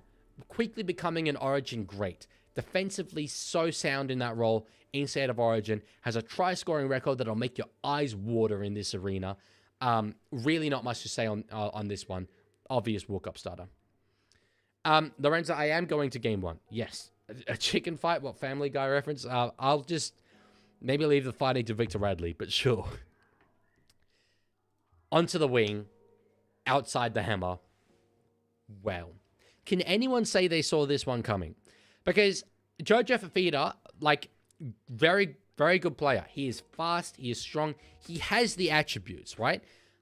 He's going to do a job. I'm super confident as a New South Welshman that this guy will come in and do an incredible job for them. Because that's what happens with Queensland. But has he done enough to warrant selection over an incumbent like Taulagi? I don't know. A few people are saying that they saw it coming, and look, if you genuinely thought he would be the selection, good take, good call. But I'm surprised when you had a very, very solid winger who was available. To see Jojo Fafita, who's at a struggling Titans side, given the nod here. Jojo Fafita is great, but if Muzz was available, why not pick him? Exactly that. Exactly that. Jojo will be outside Toya, Cobo outside Hammer. I'm just going by the way that it was named with the numbers. But yes, probably could be true.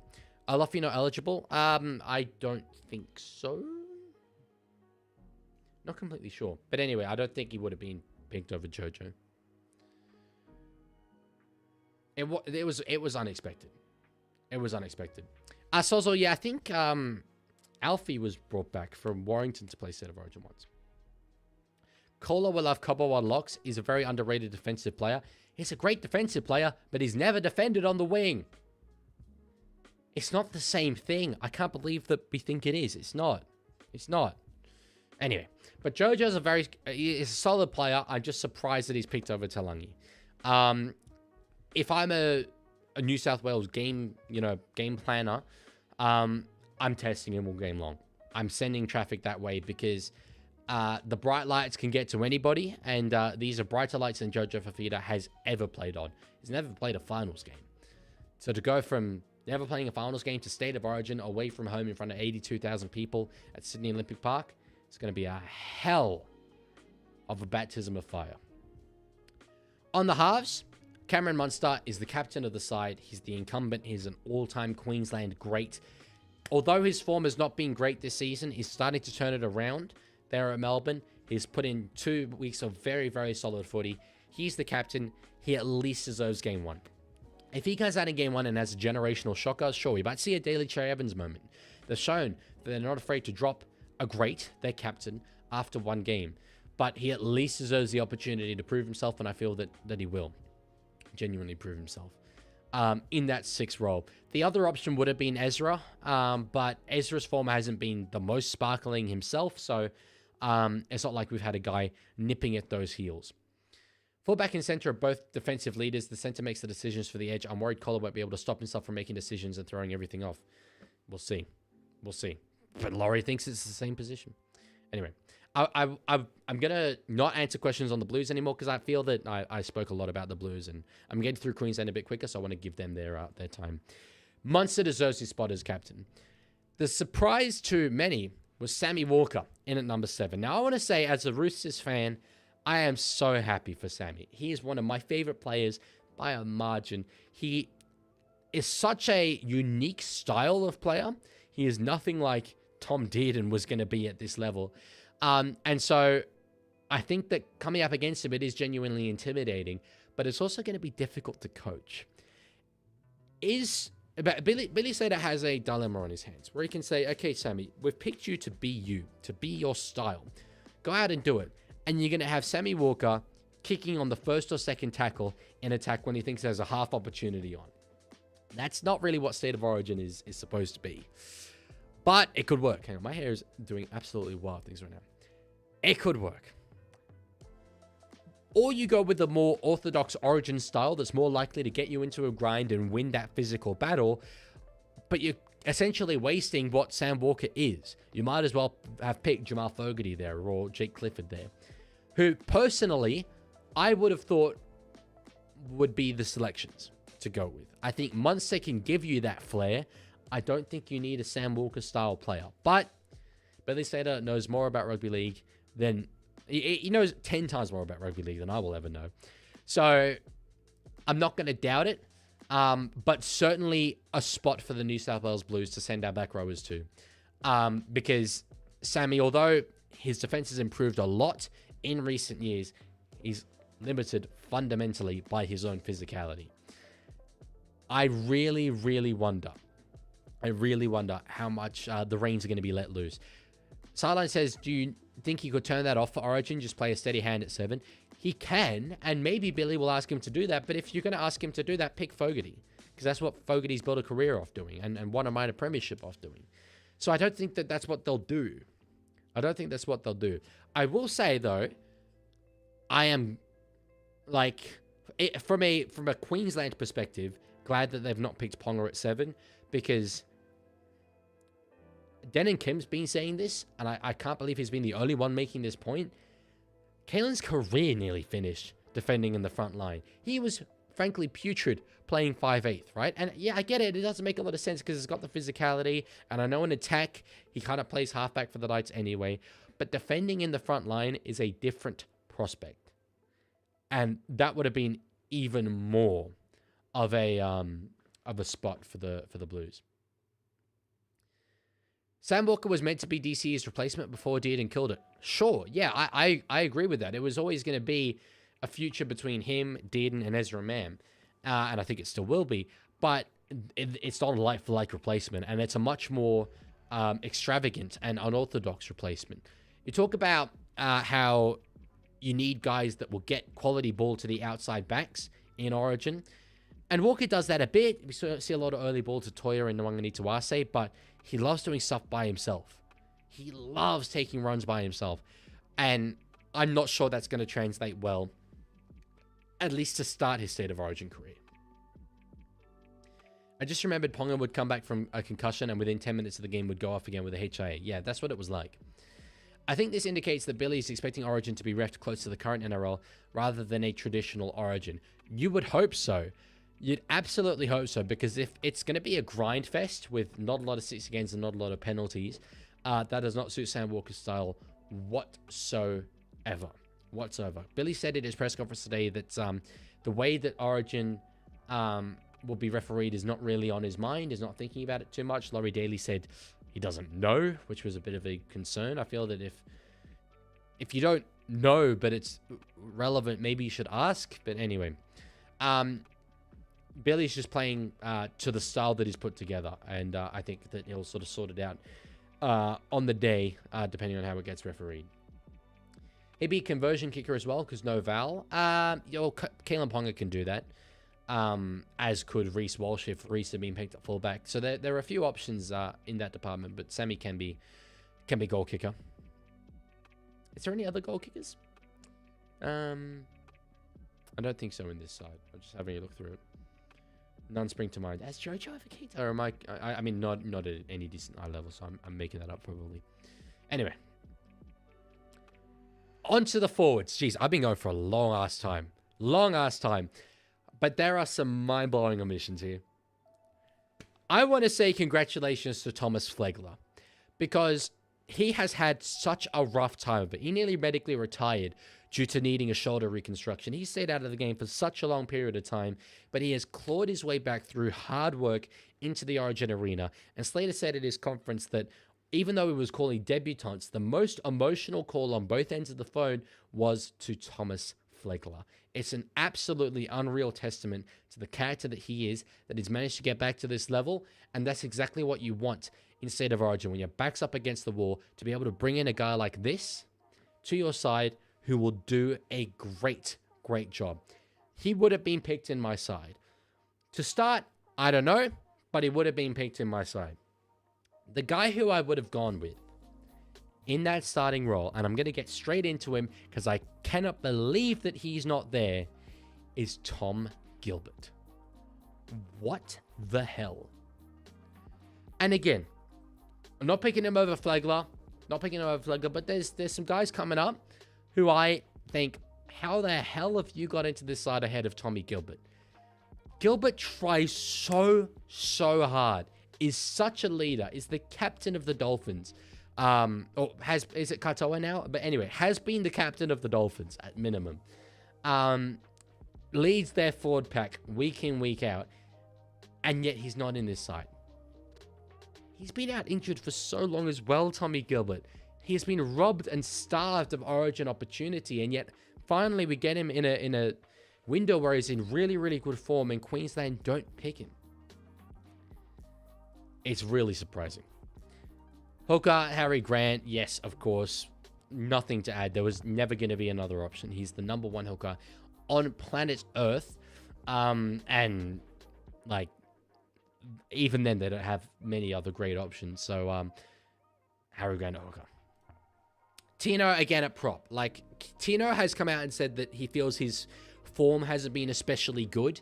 But Billy Slater never had any doubts about picking him in the Origin arena, and nor should he have, because he is such a brilliant player in this role. He's our Payne Haas, and we didn't even have Payne Haas playing, so it's going to be a difficult one for us to match. But Tino, you know, let's not waste any time on him. Be honest, as a New South Welshman, are you relieved Tom Gilbert isn't playing? Yeah, I mean, I'm not losing sleep over it. I'm more concerned with our own team and its deficiencies. But given that a guy like Gilbert isn't playing, it makes the omissions of Terrell May, Jackson Ford, Keelan Koloamatangi more egregious, because we had an opportunity to go at a Queensland pack that maybe could have even been stronger. Now we get into the back row, and these two I find surprising. Ruben Cotter has been consistently picked on the back row in Origin and has done well. It doesn't seem to make any sense to me. I mean, he's a good defender, but he's not necessarily the kind of explosive back rower that you want in State of Origin. But does a job. I can understand why that selection was made. If you were to ignore the other options that were there, and this is sort of a two-pronged thing, so I'm gonna focus as well on Kurt Catewell here for the New Zealand Warriors. Kurt Catewell does a great job for the Wars and has never really let Billy down in the Origin arena, and I think that that's probably why he's there. But you have two young guns. Jeremiah Nene's out, so you can't pick him, but you have two young guns who have been killing it this season, who are that explosive style that you want in the Origin arena. And neither of them have even made the bench. Those two players are Highland Leaguie and Kulikefu Finafuiaki. They have been two of the best back rowers in the comp, hands down, this season. We'll start with Leaguie. Coming back off injury, I had low expectations of him. I thought we might see him, take half a season to get back to his best, and then he'll start improving. He's exceeded even the best footy we've seen him play. That's how good he's been, and his efforts for those North Queensland Cowboys have been incredible for their turnaround of form. It's been led by him, and yet he can't find a place in this squad. Blows my mind. And he's a player, more so than Tommy Gilbert, where I am relieved that he's not in the side. I am relieved he's not in the side. SV, yes, I've done the Blues. But Finafuiaki, I think, is more egregious. He is such a destructive style. He brings so much energy and would have been frothing to make his debut for Queensland. And yes, he's named in jersey number 20, but being in that position, you'd expect that he'll be the player cut when they go down to 19 players. May be wrong. I might be proven completely wrong, but I'm really surprised to see the starting pair of Kurt Catewell and Ruben Cotter when those are the two that were available.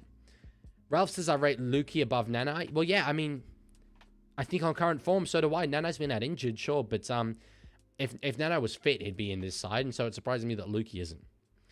Catewell better get folded like an omelette marking Hamole. He won't be marking Hamole. Back rowers mark halves. But yeah, there'll be traffic sent that way, and it's going to be rough. It's going to be very, very rough. Finafuiaki's already reportedly been told he'd be able to play against Canberra this week. Not a good sign. Yeah, that's not a good sign at all. Wow. That's pretty shocking. Are there more Finns players than Broncos? I won't stop here to count, but it looks like it. You can have a look and count through yourself if you like. To the lock position. This surprised me as well. I'll be real. I'm running on fumes, but I want to get us through to to the end. So we'll see how we go. In the lock role, Maxi Plath. Now, the Psycho Plath is one of my favorite players in the game, and I'm so happy for him that he's got his Origin debut. But I will be real, I do not think he's going to start at lock. Billy Sater loves a late change, adores a late change, does it all the time. We might see one of those back rowers switched out, who knows. But I reckon Patrick Garrigan will start there. I reckon away from home, in game one, you want the guy who has tried and tested, done the job before, starting there, absorbing that physicality, and then you have the opportunity to bring on a Max Plath to be that spark through the middle. Spark that the other side does not have with the players that they've named. So I think that's a real strength that they will be able to exploit if they make that change. If they start with Plath, sure, it's going to be a strong selection, but I feel that maybe with the physicality to start the game, tackling Adam Fernell Blake could be a spot where you see him get a little bit more fatigued and then his potency is reduced. Ralph says, I love Max Plath. I would have almost considered him off the bench as he can cover everywhere in the forward pack. Ponga 14, Plath 15, then two big middles. Would have been a great style to go with, because you then also can have two more. Obviously, it's more than just the four-man bench now, but covers a lot.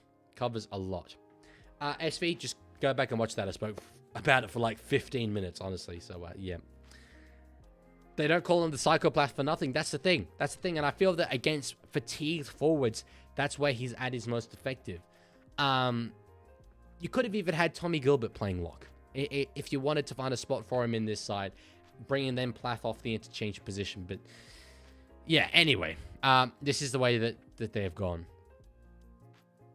I agree. I think Slater putting Plath at 13 is just to throw off New South Wales, but I think Carrigan will start and Plath will be a good impact off the bench.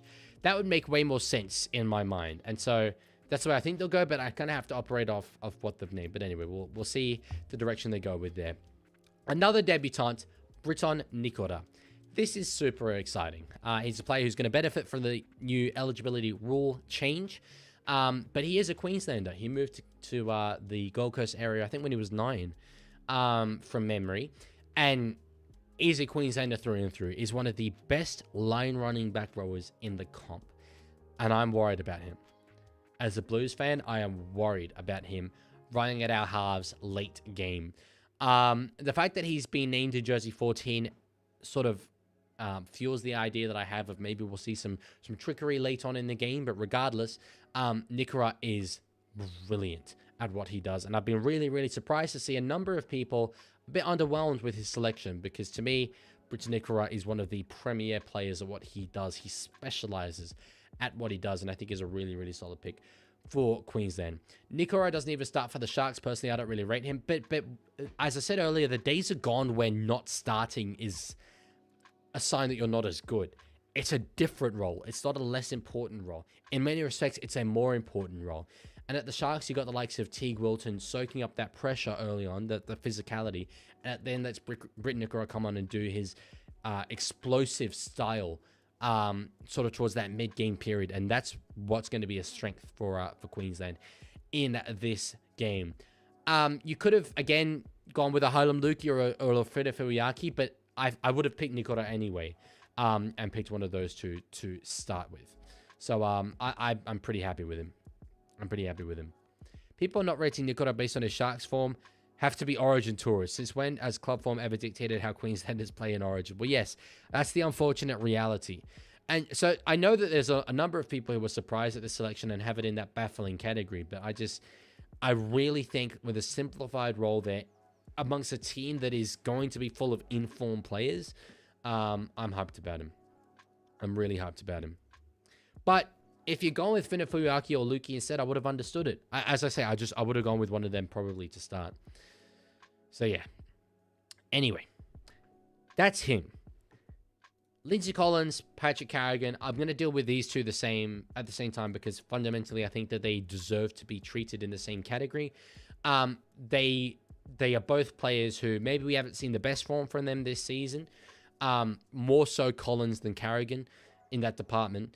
But they both do such a good job in the State of Origin arena, particularly Lindsay Collins. I mean, he comes on all the time, has poor club, well, maybe not poor, but whelming club form to start the season, warms up throughout Origin time, had a very good Magic Round performance, in my opinion, and then kills it in State of Origin. So, although there's a lot of people saying his form doesn't warrant a selection, his Origin form does. And they've shown Queensland that they, at least in some respects, in some areas, selectively apply the pick and stick style. And that applies to both Collins and Carrigan. And certainly applies to Trent Loiero.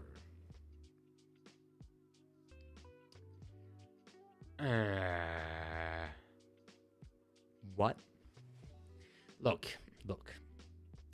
He is overhated, Trent Loiero. I feel he's a victim of coming in at a time where Queensland have lost a lot of really high quality forwards. You come off a generation of Corey Parker, essentially, in that lock role, and Loiero isn't that, but that's the expectation of that jersey. Same with the Melbourne Storm. You know, they've had Dale Finucane in that role. They've had brilliant forwards. Loiero's not that guy. But I am surprised at this. I am really, really surprised at this. When you've got the opportunity, if you want to go with a lock, you can afford to have that versatility, right? Because this is another area where I feel, much like the Blues, Queensland have wasted a bench spot. They've gone with, I'm sort of skipping ahead, but it's relevant here. They've gone with Ezra Mam, who only covers the halves. I guess you can bring him on and he'll play hooker, but he doesn't do that, right? He doesn't do that at all. So I feel that potentially in the Loiero style role of a lock forward coming on, that's where you can use the psychopath. That's what he's made for. He is a lock/hooker.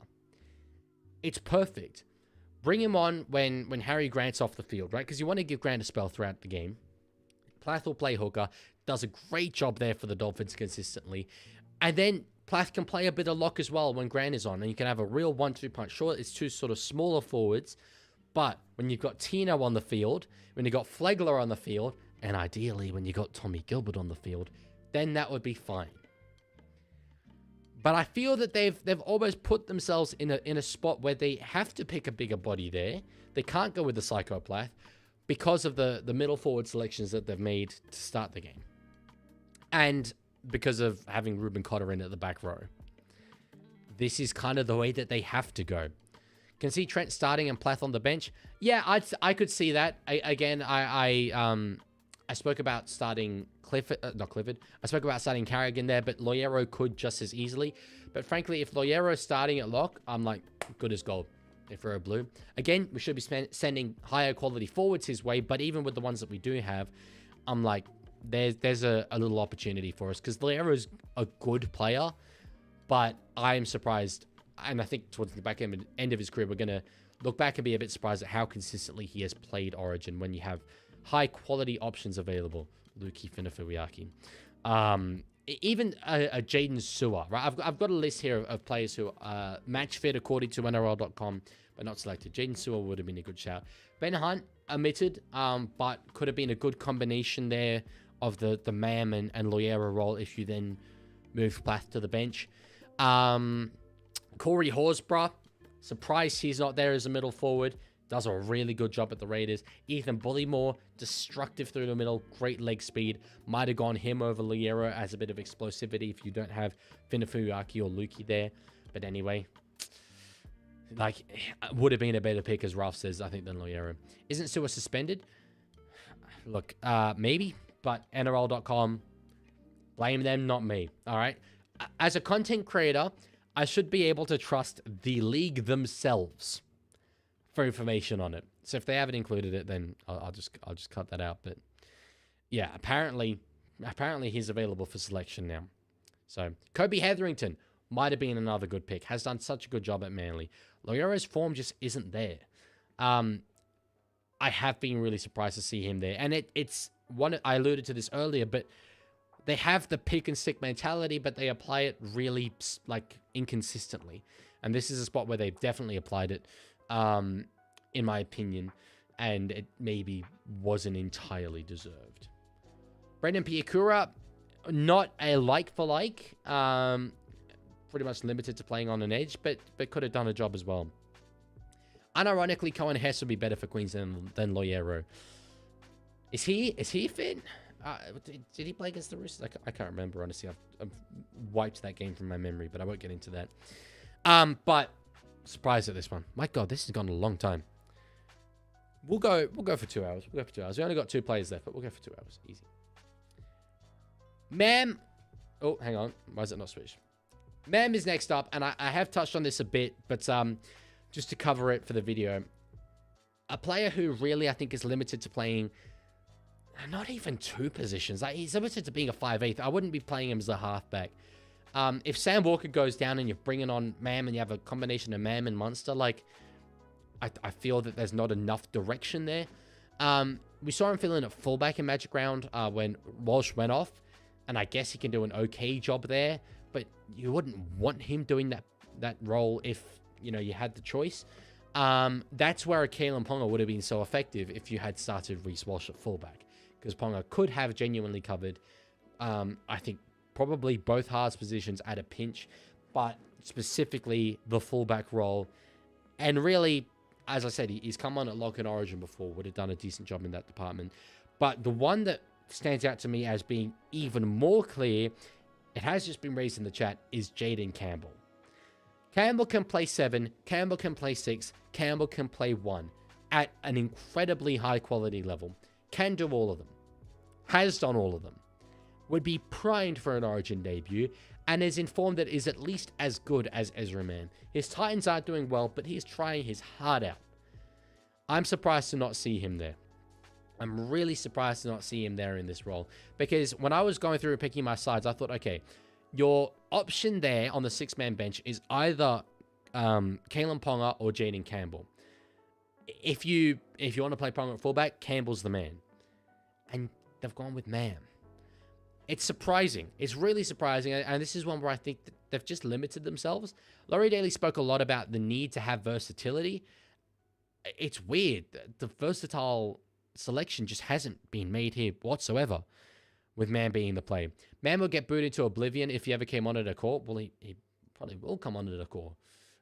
Because they need someone to play that hooker role. Unless they want to use Max Plath there. But if Plath is starting, he won't be synced up when it comes to interchanges with Harry Grant. So Mam would probably be slated to play a bit of hooker.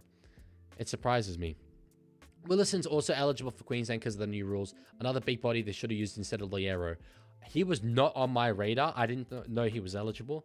But if Willison's eligible... Damn. That's pretty shocking. Leaguie, I went back and watched the Tolu Cole a bit and I didn't understand. Do you think he should get picked or not? Was I unclear when I said, why are we picking a guy that's played one game on wing? Yeah, I do not think he should have been selected on the wing. Could have stomached it at center, but not on the wing. Slated to play hooker. That's a good one from you, Tiger. That's a good one. Oh, okay. Yeah, Willison is a Queensland eligible. That's why he wasn't on my radar then. Well, I'll cut that out. But yeah, I will say it has made a lot of people confused. Who's eligible, who's not. I'll give you guys that. Tamalolo, not eligible apparently. Although half of people would say he is. Genuinely, can you make a team with players who should be playing but aren't? It's funny you say that. I actually have done that. I'm going to...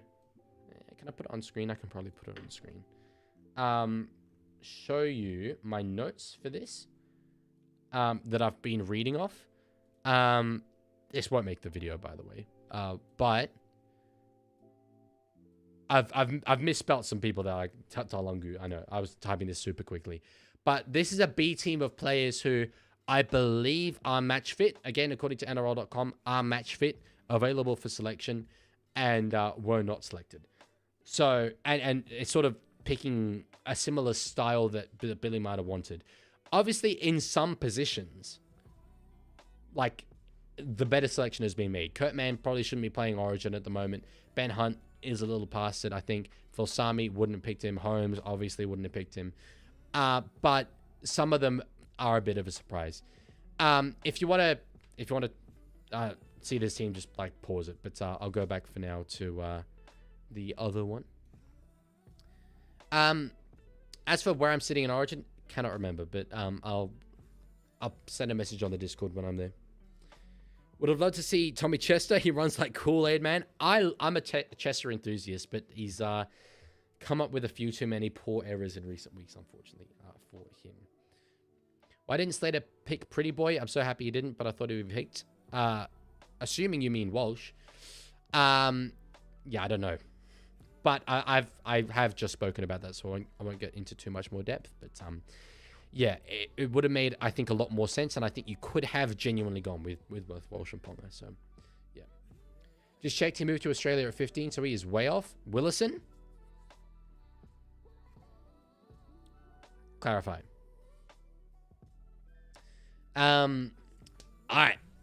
Yeah. So anyway, I've made my thoughts going as around. One more to go, and this one might have been probably the most surprising. We talk about pick and stick.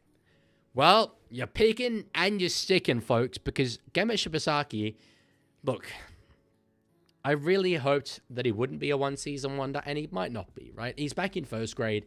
He's doing an okay job, and we could absolutely have a case, just like last year, of the Broncos going on a generationally good run and Shibasaki being a big part of that.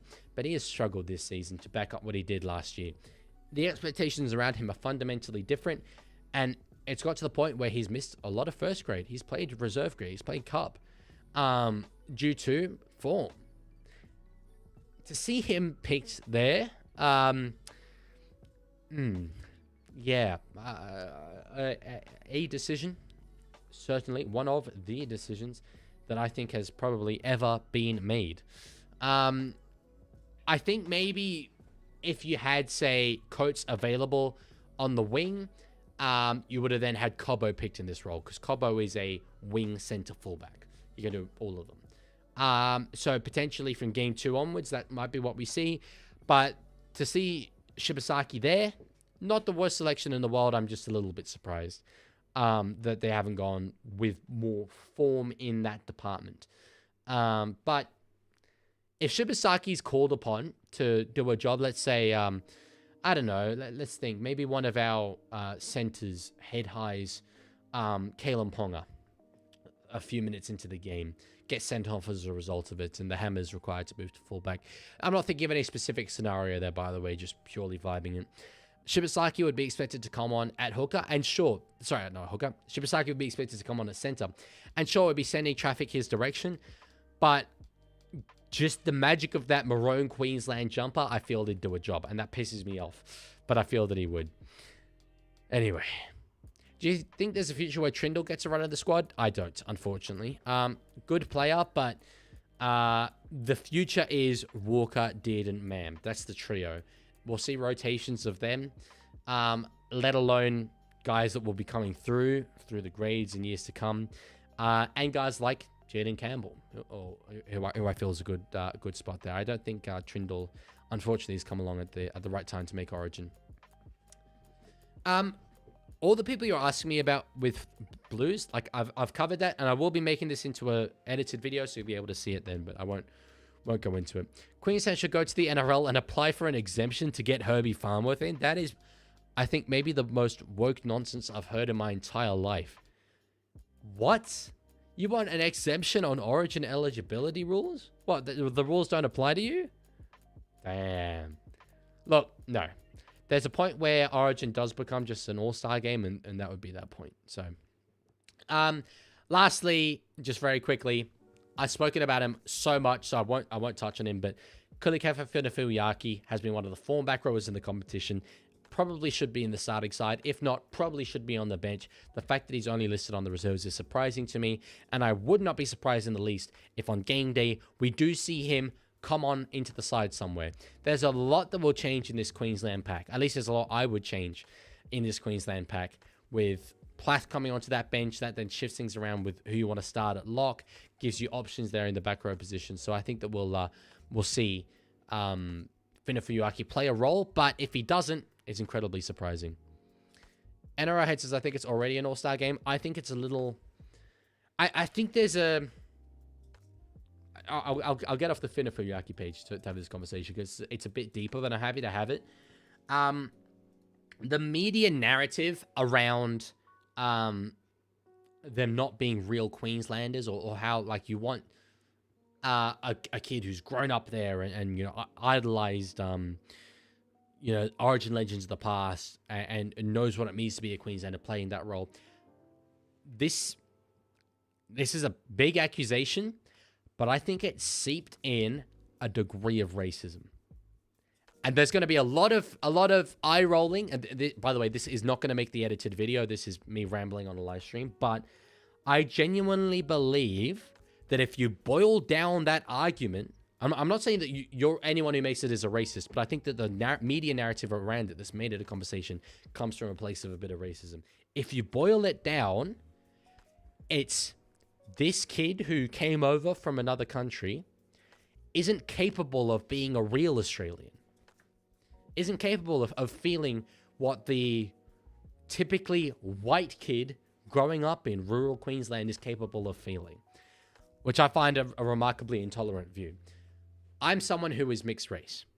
I'm someone who is of two different heritages, and if I was a rugby league player and Mauritius had a rugby league team, I would play for them. I'd want to play State of Origin though, because I feel incredible allegiance to the Blues. Same with Mauritius, right? I've been to that country once in my life. I spent less than a month there, and yet the connection I feel to that place that runs through my blood is so fundamentally deep that I would do so much for that country. I would die out on a rugby league field for that country. So to see a lot of the boomers in the media saying it, every single time I hear it, I'm like, okay, yeah, old white dude saying this, it's not the most surprising. But I'm glad to see a lot of you guys agreeing. because it's something I do quite strongly believe. And I think it's probably an opinion that's felt by a silent majority.